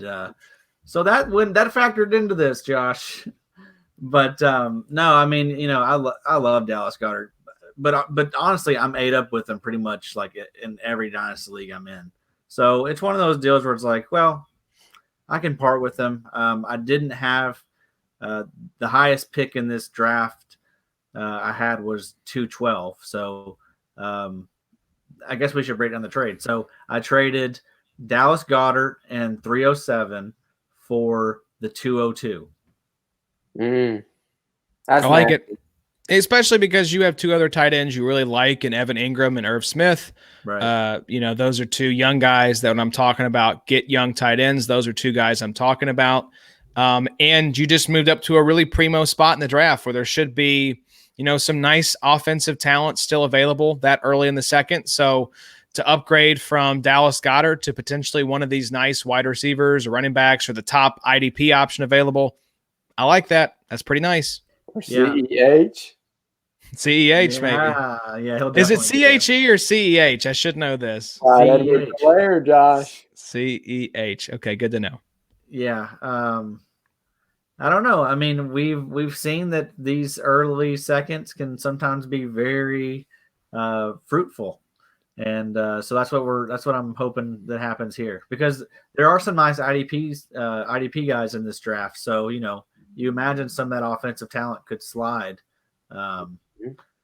So I don't like it. I don't like it one bit. Liked it when you stayed your hind end in the 3rd round and didn't mingle around my picks. Hey, I'm here. Bobby doesn't like you encroaching on his territory right now. He's starting to break out into a cold sweat with all these mocks he's done. Yep. I got you bookended with a 201 and 203, and I don't feel very comfortable. Mm-hmm. It's somehow going to snipe Bobby going both ways. Yeah. Yep. It's all sorts of mind games going to be happening. So I had to get in there and mix it up a little bit, Bobby. I do love Dallas Goedert, though. I think he's a big-time buy this offseason. I think people are still looking at Zach Ertz as the guy there, and he might be this year, but Dallas Goedert's time is coming, and I love his upside when that time comes. Maybe as soon as this year. We'll see. Yeah, that's a team that maybe we could see Ertz get traded at some point if they have other needs. I mean, Goedert is going to be such a beast. That's what sucks. I know at some point, once Goedert gets his opportunity, I mean, he's gonna be like Kelsey-esque. It's just, is he ever going to get the opportunity? Mm-hmm. Yeah, he will at some point. I think Ertz's time is not going to last forever there. They drafted Goedert for a reason. I think if they're going to move one of those guys, I do think it's going to be Ertz, and they're going to let Goedert eat there at some point. Hopefully this year, but I would think next year if it's not 2020. So we talked about Austin Hooper leaving Atlanta. Hayden Hurst comes over from Baltimore in a trade. So Hayden Hurst in Atlanta all by his lonesome. Buy, sell, hold. Hayden Hurst, fellas. I'm buying. I'll buy Hayden Hurst. I love a lot of these tight end moves. And yeah, Hayden Hurst definitely at the top of that list. I think he'll pick up, pretty much where Hooper left off. No more Sanu. I mean, he'll be like the 3rd option, behind Julio and Ridley. So yeah, I mean, I love Hayden Hurst. I think he's gonna be a nice late value this year. It's too late to buy Hurst, but still go buy him anyways. he's going to be worth it. You're going to look up and you're going to be like, man, a guy coming out of a pretty prolific tight end system that's produced, some really good guys over the years. You're right. I think Julio still is great. I think Ridley's awesome as well. I think Gurley's going to have a fine year, but Hurst is going to be good in that offense. I think I asked about him a couple weeks ago before I made the trade for Andrews, and I think the guy wanted a second. And it sounds like a lot now, but at the end of the year, you might be like, dang, that was a bargain. That's not a lot. I mean, yeah, I'm fine paying that price. Mm-hmm. Because I think you're right, Bobby. I think Hurst, his value has definitely gone up now that he's the guy in Atlanta, but I think he's still undervalued for where his actual value is and where he could finish in fantasy this year, because people are all hot and bothered by, these other moves that we've seen. Austin Hooper still, in the eyes of the fantasy football public, is way more valuable than Hayden Hurst. And I think I'd rather have Hayden Hurst in a vacuum, just looking at the two side by side. Mm-hmm. So it's still a good time to buy Hurst because a lot of other tight ends have gained a lot of steam, whereas Hayden Hurst has gained a little bit, but he's still down there in the pecking order for tight ends, and I think he could finish much higher than where he's at right now. People, listen to the Big Three IDP podcast. If you're going out and buying Austin Hooper right now, you're not a great fantasy football player. You've got to be able to see the future. You got to be able to forecast this kind of stuff. See the waves that are coming. There's going to be some little ones that look appetizing. There's that big one back there in the back. That's the one you want to be on. Get on that wave, big3idp.com. I love that. That was some great surfer analogy right there. Oh yeah. In landlocked Bowling Green, Kentucky. So we got a lake. We got a lot of lakes. That's right. So guys, with these IDP players, we're going to buzz through these so we don't go 3 hours with this pod, because we will be canceled if my wife has to feed this baby here in 24 minutes. So we're going to buzz through these and just buy, sell, hold. I will make the caveat that you get to pick one player off this list that you can monologue about. So think about who you might want to pick if you want to pick anybody, but we're going to buzz through these real quick, rapid fire style, starting with the player that still has not found a team yet, which is insane to me, Jadeveon Clowney. I am buying Clowney. Sell. All right, Dante Fowler. I am selling Dante Fowler. Buy. I'm probably going to buy as well. All right, Addy, I'm really interested in this one for you. Everson Griffin. Buy, sell, hold. Buying as well. Because he's going to be cheap. He'll be cheap. Yep, I agree. Buy Griffin. Yeah, still not signed, right? Right. Yeah. Yeah. But yeah, neither's Clowney. Yeah. Exactly. Yeah. So buy Everson Griffin. I think with Clowney, with me, it was just the uncertainty, and the same thing with Griffin. So Jordan Phillips, now the defensive tackle in Arizona. Buy, sell, hold. Sell. Yeah, probably sell. It looks appealing, but sell. Sell. Not going to be like that's a career year as far as sacks go. That's not going to be that's probably not going to be repeated. Mm-hmm. All right, so DeForest Buckner, the $20 million man in Indy, he is a big-time buy for me right now. Yes, buy. Mm-hmm. Yeah. The Indy D-line is not that much of a step down from the San Francisco line. Some good help there. DeForest's going to be good. Buy him. All right, so linebacker Nick Kwiatkowski of the Las Vegas Raiders, I am probably going to hold right now. Not going to buy, not going to sell, going to hold. I'm probably going to actually buy Nick. I think that people are thinking that he may be hurt more than he actually will be with Littleton coming in. I could still see him being a very solid linebacker 3, and he's not going to cost much. Yeah, Devin White, Levante David type style there. Both of those guys are going to be fine.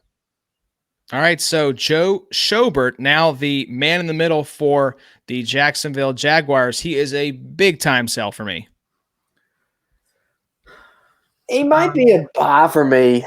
Don't like Miles Jack. I hope Jacksonville doesn't grab a linebacker in the draft, and then Schobert's value will – I mean, they probably will. But Schobert could be the messy guy that just racks up a bunch of tackles.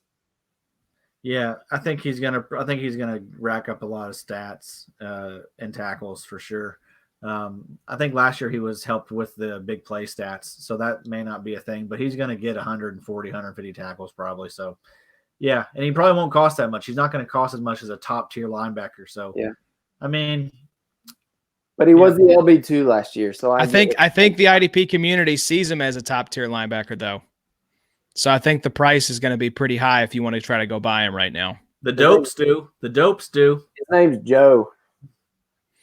Yeah. So what about this next guy? Very similar kind of profile here.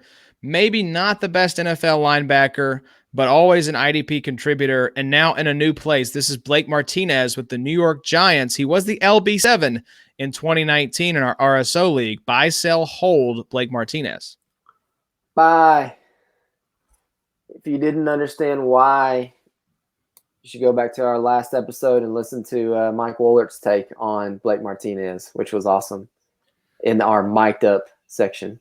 Yep, just a premier landing spot, and the fact that they paid him lets you know that he's got job security. Mm-hmm. He does, but I'm still, for the same reason I was selling Joe Schobert, I'm going to sell Blake Martinez. I think you can get a lot for him right now because there are guys out there that love the name.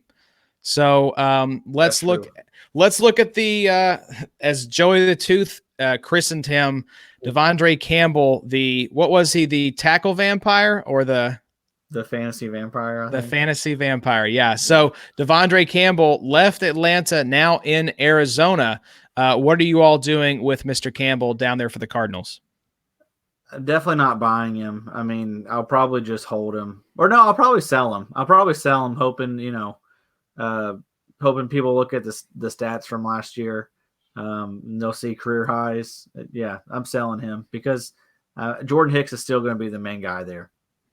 But this is a great time to sell Hicks too, because we saw what Campbell did to Deion Jones, and he's going to do the same thing to Hicks. So this is, sadly, it looks like a great situation on paper, but for fantasy purposes, probably best to sell both these guys right now. And Adam? In all the drafts I've been doing, I've noticed that, I mean, people are still like letting Hicks fall. Like he's still going about linebacker 12, linebacker 13. So, I mean, people, I think, obviously this is a lot of sharks. We got to keep that in mind. When I'm talking about these drafts, you're talking about high level sharks. So I think people are fading him, correctly. Yeah. Sell Campbell, sell Hicks, sell Chandler Jones. He's getting up there in the years. There you go. Sell Buddha. Sell everyone. Don't buy, just sell. All sells. All right. What did you say, Bobby? I said sell anybody that's on the Arizona defensive line. Okay. I thought he said Buddha, Adam. I don't know. That's Maybe what I I misheard. thought too. That's what I'm trying to figure out. I thought we were gonna have to cancel Bobby there for a second.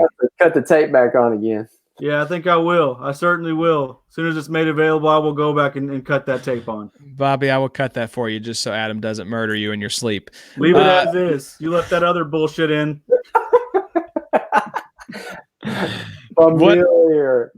Yeah, I was gonna say that was hilarious. I listened to that like 3 times in the last episode. Yeah, was cracking up. So let's talk about a guy who is currently, there's some free agents on this list, and we've got another one here. The safety 2 from 2019, surprisingly released by the Carolina Panthers, Eric Reed. You guys buying, selling, or holding Mr. Reed?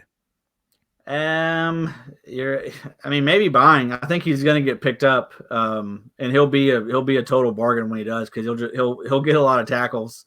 But he's basically free now. I mean, he is just. I think he got drafted like in the 38th, 39th round in the most recent startup I did, and that's out of 52 rounds. So this was the safety 1 or 2 last year. Yeah, it's insane. I think it's just people are worried, and it sucks. But it's just the reality of a bunch of old white guys being the owners of NFL teams. I do worry about Eric Reed being picked up. So if you're going to go buy him, and I think you should, don't pay a lot for him, because there is a chance, just because of the politics of the NFL, that Eric Reed does not see the field this year. I saw where Justin's trying to get old Bob to have the Reed brothers down there in Houston. Yeah, I saw that. That may be like the only option to Seriously. go over his brother place, have someone vouch for him. Yeah. Be like, listen, he's not going to kneel, I promise. Yeah, exactly. That's the coach you do not want to be making that pitch to right now or pissing off, because he'll ship you out the door for a loaf of bread. I don't think it's a coincidence that old Matt Rule let him go. I had heard that he was a big fan of the military in America and maybe the right. Hey, he's a big culture guy, so he's not going to come in and let anybody be rocking the boat. So, I think that we haven't seen the last of the exodus from Carolina. I think there's going to be some more guys being, shipped out the door here. So a couple more defensive backs. We've got Von Bell, the safety 7 last year, now with the Bengals. I am buying Von Bell. What about you all? I'm probably selling Von Bell. I'm still a believer in Jesse Bates. From what we've heard, obviously, from Mike last week, and even looking, it doesn't look like Sean Williams is going to go anywhere. It kind of looks like a muddy situation there. Probably sell Vaughn off of the year he had in 2019. Yeah, I agree. I'm selling Von Bell. All right, so the guy who took Von Bell's place, Malcolm Jenkins. Are you guys buying, selling, or holding Malcolm Jenkins? I'm actually going to buy Malcolm Jenkins. He's going to be cheap. He's probably going to be good, and especially after I realized what that contract was. I mean, yeah, I'm buying him. They're going to play him. He's always been a guy that is really good at racking up tackles. Yeah, shout out at Dynasty Sneako's favorite player of all time by Malcolm Jenkins. Yep. I agree. I think this is a great time to buy Malcolm Jenkins. The contract says he's going to get plenty of opportunity. And he was the safety 15 last year, so he's still a dominant force in the IDP landscape. So there you go, fellas. I think that was 47 buy, sell, hold players on both the offensive and defensive side of the ball. So let us know if you guys agree or disagree on Twitter. We will cut the tape back to see if Bobby actually said sell Budda Baker. And if he did, you will see Johnny the Greek standing in for Bobby next week on the pod moving forward. That's right. So, Bobby, you had a section in here that I'm really interested in, which is the 2020 rookie pick value. So we're a week out from the draft today. So where do you all see rookie picks? Do you think, I had previously thrown out, I think this is the time where rookie picks are the most valuable. Where do you all see them standing right now? And are there any specific spots that you're trying to move into? I say one quick thing that's been really helpful is a couple dudes in the league. We've done this a couple times now. We've done 2 or 3 rounds of a rookie mock, just not necessarily for an actual NFL team or even like thinking about like if I'm drafting him to Adam's team, just basically saying, okay, 101, who you taking here, 102. So the thing that's been helpful for me is seeing like, okay, Adam just traded up to the 202. You do that in a situation like this, you can see, okay, these are the guys now that I can maybe expect to see in that, 110 to 205 range, who might be available. So that will help you have a gauge on maybe what picks you want to be moving. If you don't really like the spot that 108 is sitting in, if you're not a real big believer on who you think you can get right there, if you think you can go get a Kenyon Drake for a 108 or something, kind of along those lines, it's a great time to kind of bounce, not necessarily go and ask Adam, hey, who are you taking with the 202, but to do a little bit of background analysis to see, all right, let's see who actually might be available there. Sounds like I got Bobby a little scared about that 202. Seriously, Bobby's so shook right now. Adam, who are you taking with it? Yeah, you better hope I don't draft me another Debo, baby. Debo. Yeah, this is a great time because the point of doing this rookie review series has been to illustrate how hard it is to hit on rookie picks. And so if you have one of those picks that, maybe you think, oh, can I move this guy? Because I really do. I believe rookie picks have never been more valuable than they are from right now up until the draft. This kind of week leading up to it period where everyone is starting to get rookie fever. And this sounds kind of silly, but especially now that the draft is going to be the only live sporting event that we're going to have maybe until football resumes in the fall. So this could be the year where even the more casual NFL fans are watching all 3 days of the NFL draft coverage. So rookie fever is going to be, everyone's going to be hot and bothered. So go move these picks right now. Like Bobby, your trade was a great example. Go swap the 108 for Kenyon Drake. If you've got an eye on somebody, what? I don't know. 108 could be nice, Josh. Didn't you just move him for Kenyon Drake? 109 or 110. 109 and 110. Sorry. Okay, yes. Somewhere in the later part of the first round. So, but yes, I think this is a nice time. There are some, because I think the round to be in this year is that second round. I think you're going to have a lot of nice value in that second round. And first round picks are always super valuable. Not going to be any different this year. So if you've got some guys that you're really high on this year, like a Kenyon Drake, I'm fine moving some of those first rounders for guys like that. So that's your rookie draft pick check-in in terms of value, fellas. Let's keep the rookie draft theme going with the 2019 rookie draft review. This is wrapping up the series that we started a few weeks ago. And Bobby, you were kind enough to actually go through and look at these rookie picks for us to see, at least for 2019, this is not labeling these guys hits, meh, or bust for the rest of their career, just what they did in 2019. How are you feeling if you drafted them? You were kind enough to rank all these guys for us, Bobby. So why don't you take us through, starting with the first round, and I will actually pull up the draft board here for us. So again, for the three of us, we will not see the correct teams. For everyone else, that won't matter. They won't care. But let me get the draft board pulled up for us here.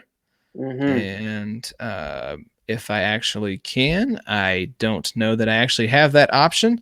So yeah, I don't think I'm going to be able to do that, Bobo. I'm sorry. Right. Do you have the draft board pulled up? I do, but Josh, we all know that I don't know how to do that. You don't know how to read a draft board? Well, I do know how to do that, but as far as sharing it, with the viewers. Yeah, I don't know that you're able to with how StreamYard is set up. So I will read the picks for us, and unfortunately we will not be able to see them. But in the first round, you had Josh Jacobs, N'Keal Harry, Miles Sanders, David Montgomery, DK Metcalf, Marquise Brown, Paris Campbell, Daryl Henderson, Nick Bosa, TJ Hawkinson, AJ Brown, and Kyler Murray at the 112. So Bobby, who did you break down for hits, mess, and busts from that first round? So for hits, we have Jacobs, we have Miles Sanders, we have DK Metcalf, Marquise Brown, Nick Bosa, AJ Brown, and Kyler Murray. For the Maz, we have Daryl Henderson, TJ Hawkinson, and Paris Campbell. And then for the busts, we have David Montgomery at the 104 and N'Keal Harry at the 102. Draft pick specific there. N'Keal Harry with the 102 has to fall in that bust category. I agree. And I think I would move Paris Campbell down just because there was so much hype. I mean, I almost traded a bunch for him, and I think he'll still be valuable, but at least for that rookie year, he just didn't do anything, mainly because he was hurt. Yeah. So I think that was the only one that I would probably move down. Markham, would you move any of these guys around? No, right on the money with that. That's a really nice first round. I mean, you're looking at, let's see, 1, 2, 3, 4, 5, 6, 7 guys. That's our highest hit rate for the first round thus far. Mm-hmm. And go buy Daryl Henderson and Paris Campbell and David Montgomery. And maybe N'Keal Harry. I don't know. Depends on the quarterback. Yeah. So, all right. So that was the first round there. Addy, what would you say on Paris Campbell? Was he a meh or a bust for you? Well, I mean, obviously year one was a bust, but I still think he's going to be. It's too early to write the book on these guys that have only played a year. And in his place, in his case, he wasn't even what he play like 3 weeks, 4 weeks. So yeah, I mean, I wouldn't put him as a bust. I still like him to rebound, but that's what makes it hard because. This versus the 2016 rookie draft, we got 4 years of, data to say that, whoever from 2016 was a bust. But yeah, this is basically just in terms of, their 2019 production, not necessarily predicting them for the future. Yep, absolutely. We can't make that kind of judgment yet because we only have 1 year. Mm-hmm. But for the first year, Paris Campbell, especially for being a first-round pick, was a bust. Mm-hmm. So it's probably true. Round 2, we're looking at Josh Allen, J.J. Arcega-Whiteside, Mecole Hardman, Deebo Samuel, Andy Isabella, Hakeem Butler, Noah Fant, Ed Oliver, Damian Harris, Deontay Johnson, Terry McLaurin, and Justice Hill. So, Bobby, how'd you break this one down? The hits are pretty easy. Josh Allen, Mecole Hardman, Deebo Samuel, Deontay Johnson, and Terry McLaurin. Some huge hits right there. Maybe even better than the first round, but pretty close. The Mavs go to J.J. Arcega-Whiteside, Andy Isabella, Hakeem Butler, Noah Fant, Ed Oliver, Damian Harris, and Justice Hill. You could maybe slide Justice Hill, Damian Harris, Noah Fant, Hakeem Butler into the bust category, but with them being second-round picks and it still being the 2019 draft, I think there's still probably a little bit more upside for them than anything. And it was the second round. I think if you're looking, though, at 2019 production, Isabella, Butler, Harris, and Hill were all busts. Okay. Especially when you contrast that, it's the second round, but then you have guys like Mecole Hardman, Deebo Samuel, and Terry McLaurin going in the second round, guys that, could easily be top, 24, 36 picks this year in redraft. I mean, this round was rich with talent and production right out the gate. Mm-hmm. So yeah, I would keep Addy. I know you were the probably the biggest Arcega fan. Where does he belong in this pile? Yeah, I mean, still. I mean, I just can't. I know that it's that based on where these guys are drafted. Yeah, I get all that stuff. That second round pick, that's valuable. But it's just too early. I mean, too early. Some of these guys, it just takes a little bit before they even really get their chance, and it's hard to call someone a bust when they haven't had the opportunity to really show anything. Mm-hmm. Yeah, at least Arcega-Whiteside got on the field, unlike Isabella and Hakeem Butler. That is true. Yeah, I mean, he at least got some playing time under his belt. Isabella had that one long-ass play, but then was never able to get on the field. Hakeem Bustler, as the Podfather calls him. That's right. Yeah, I mean, but again, we just got to give some of these guys time. Yeah.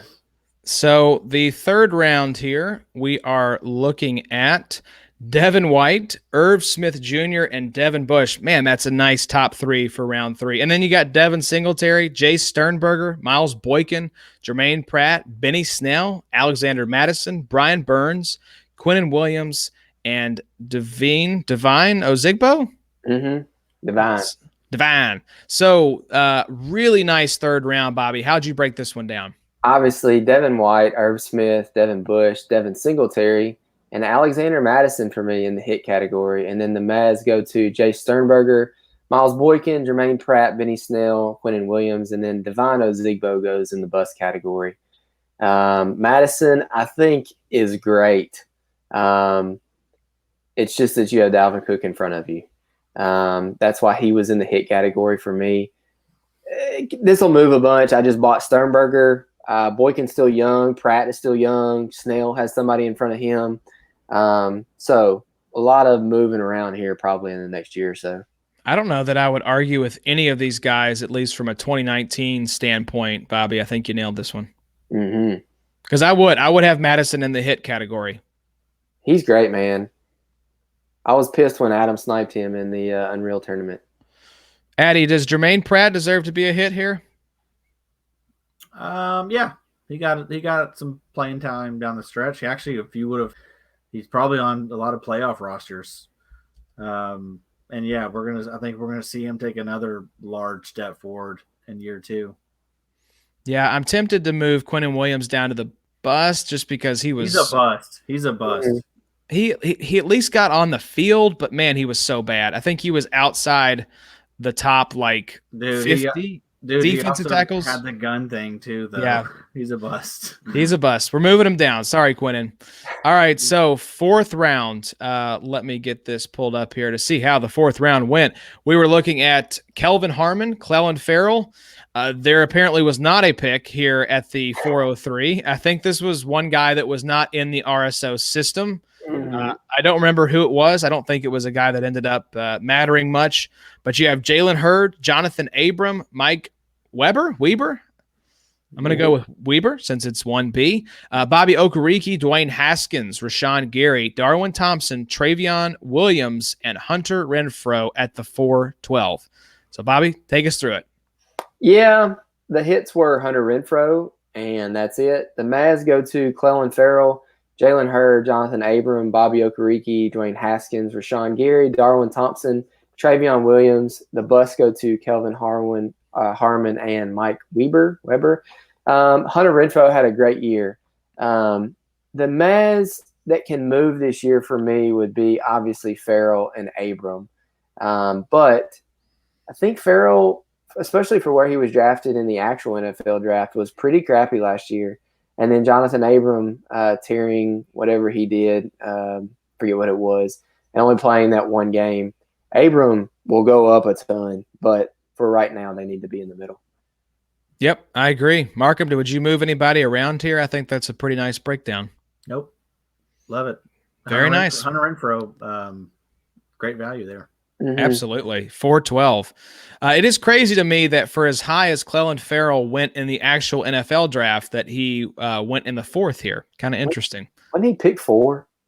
Yeah. He was pick number 4 in the actual NFL draft. So, gentlemen, let's wrap it up here with round number 5. And there actually was some nice value here in the 5th round. So we're looking at Jelani Tavai, Raquel Armstead, Greedy Williams, LJ Collier, Riley Ridley, Chase Winovich, Quadre Allison, Drew Lock, Byron Murphy, Darnell Savage Jr., Bryce Love, and Jeffrey Simmons at the 512. So, Bobby, one more time, break it down for us. Yeah, the hits go to Jelani Tavai, Chase Winovich, and Jeffrey Simmons. And all the Mavs go to everyone else. I would agree. I don't know. Addy, do you think anyone was just an outright bust from that group there? As far as 2019 performance, maybe Armstead or Allison? You have to think about, too, with them being in the 5th round. Yeah. I mean, you can't really expect much once you're at that point. Mm-hmm. Yeah, I guess just staying on an actual NFL roster is an accomplishment for these guys. Yeah. Preston Williams went undrafted. That he was nice. I forgot to list some of the other guys that went undrafted, but there was a few of them. But Preston Williams stands out as probably one of the better undrafted guys. Mm-hmm. So, gentlemen, while I calculate the hit, meh, and bust rate for this draft, let's do the two of you sort of redraft the first round here. Who would be moving up? Jacobs goes 101. 102 goes Miles Sanders. Yeah. 103 goes AJ Brown. Yep. 104 goes Decaf. Yeah, I'm fine with that. 105 maybe to Terry McLaurin. I'd go 105. I go Debo. Okay. Yeah, I forget he's there. 106. That's probably McLaurin or Hollywood. Probably McLaurin. Or Kyler. We're forgetting Kyler was at the end of the first. Kyler could be in there, yeah. Yeah. Any of those three are really good picks. Josh Allen was a great pick to start the second. It says Bosa or Allen in the first, you think? Bosa has to be 1-0, He's got to it'd be hard for me to take Bosa over, him and McLaurin would be hard, and Hollywood. I'd probably take Bosa over Hollywood right now. Yeah, I think so too. That's pretty tough. Then McLaurin as well is kind of hard for me. I'm a big seller of Mecole right now. I know he's talented, but especially for this next year or two, it looks like they're going to try to keep the guy whose hands are terrible and Sammy Watkins as well. Yeah, I've been snatching up a lot of Mecole this offseason, but that's also in leagues that have return yardage. So yeah, he's like a Tyler Lockett type in return yards leagues. Like that. Get Deontay too, because Big Ben hopefully is going to be back. Yeah, so the percentages here, fellas, we have the lowest percentage of busts with only 18.3%. A lot of that is due to the fact that, like we said, it is hard to separate these guys' potential future from what they did in 2019. The meh pile was 55% this time, in large part because of the 5th round. But the hit percentage, I believe this was close to our highest yet, if not the highest. 36.7% of these picks were hits already in just their first year. So not bad for a rookie draft where you're kind of anticipating some of these guys to be long-term value plays to get almost, 36% of these guys contributing in year one. That's pretty nice. You forget Devin Singletary probably needs to be slid into the first somewhere. Maybe yes, definitely. For sure. Yeah, no doubt. So that concludes the rookie draft review. We hope you all have found this helpful in terms of just giving a little bit of perspective when it comes to these rookie picks.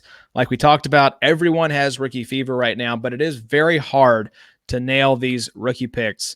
So it's just nice. I wouldn't go necessarily no rookie picks or all rookie picks. It's good to diversify your options there.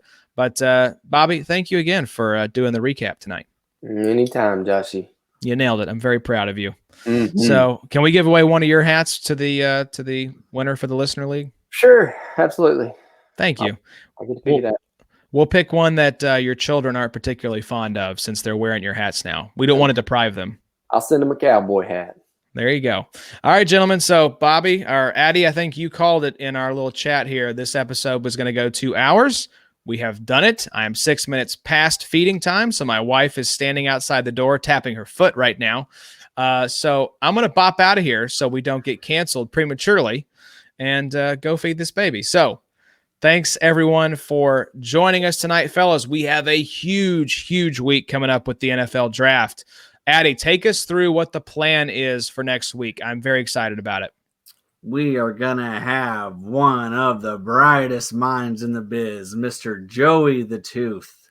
He is going to join us. He's going to break down at least 15 IDP relevant rookies for this 2020 class. So, again, he's one of the best at this. We've had the pleasure of doing some drafting with these guys, constantly sniping me. Just always seems one step ahead. So yeah, honored to have him with us. Cool dude. I think he'll fit in just fine with us three. Absolutely. And you should, when we talk about sharks, the guy's got tooth in his name.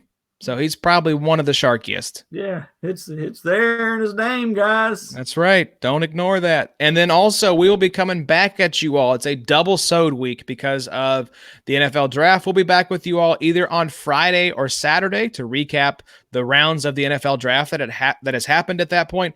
And our buddy, Mikey Woolert, will be joining us to break down some of his favorite landing spots for the rookies that are on the defensive side of the ball. As we know, Mike does not like offense. So we're going to stick to defense with Mikey Dubs, but look forward to that. So we'll be with you guys Tuesday and either Friday or Saturday. It's going to be fun, guys. We have actual football news to talk about. Maybe we could have a little virtual hangout and watch the draft together. That'd be cool. Yeah. Be a lot of fun. We could do a live stream and just break it down over on our YouTube page or something. We did a live draft before, Josh. You don't remember that one? It was pretty bad. We're our worst episode yet, for sure. That's right. Y'all did do that. That's right. So we appreciate you guys tuning in. We're excited to come back at you all next week with all sorts of draft coverage. Stay tuned. We are going to be having a lot of fun with Joey and Mike next week.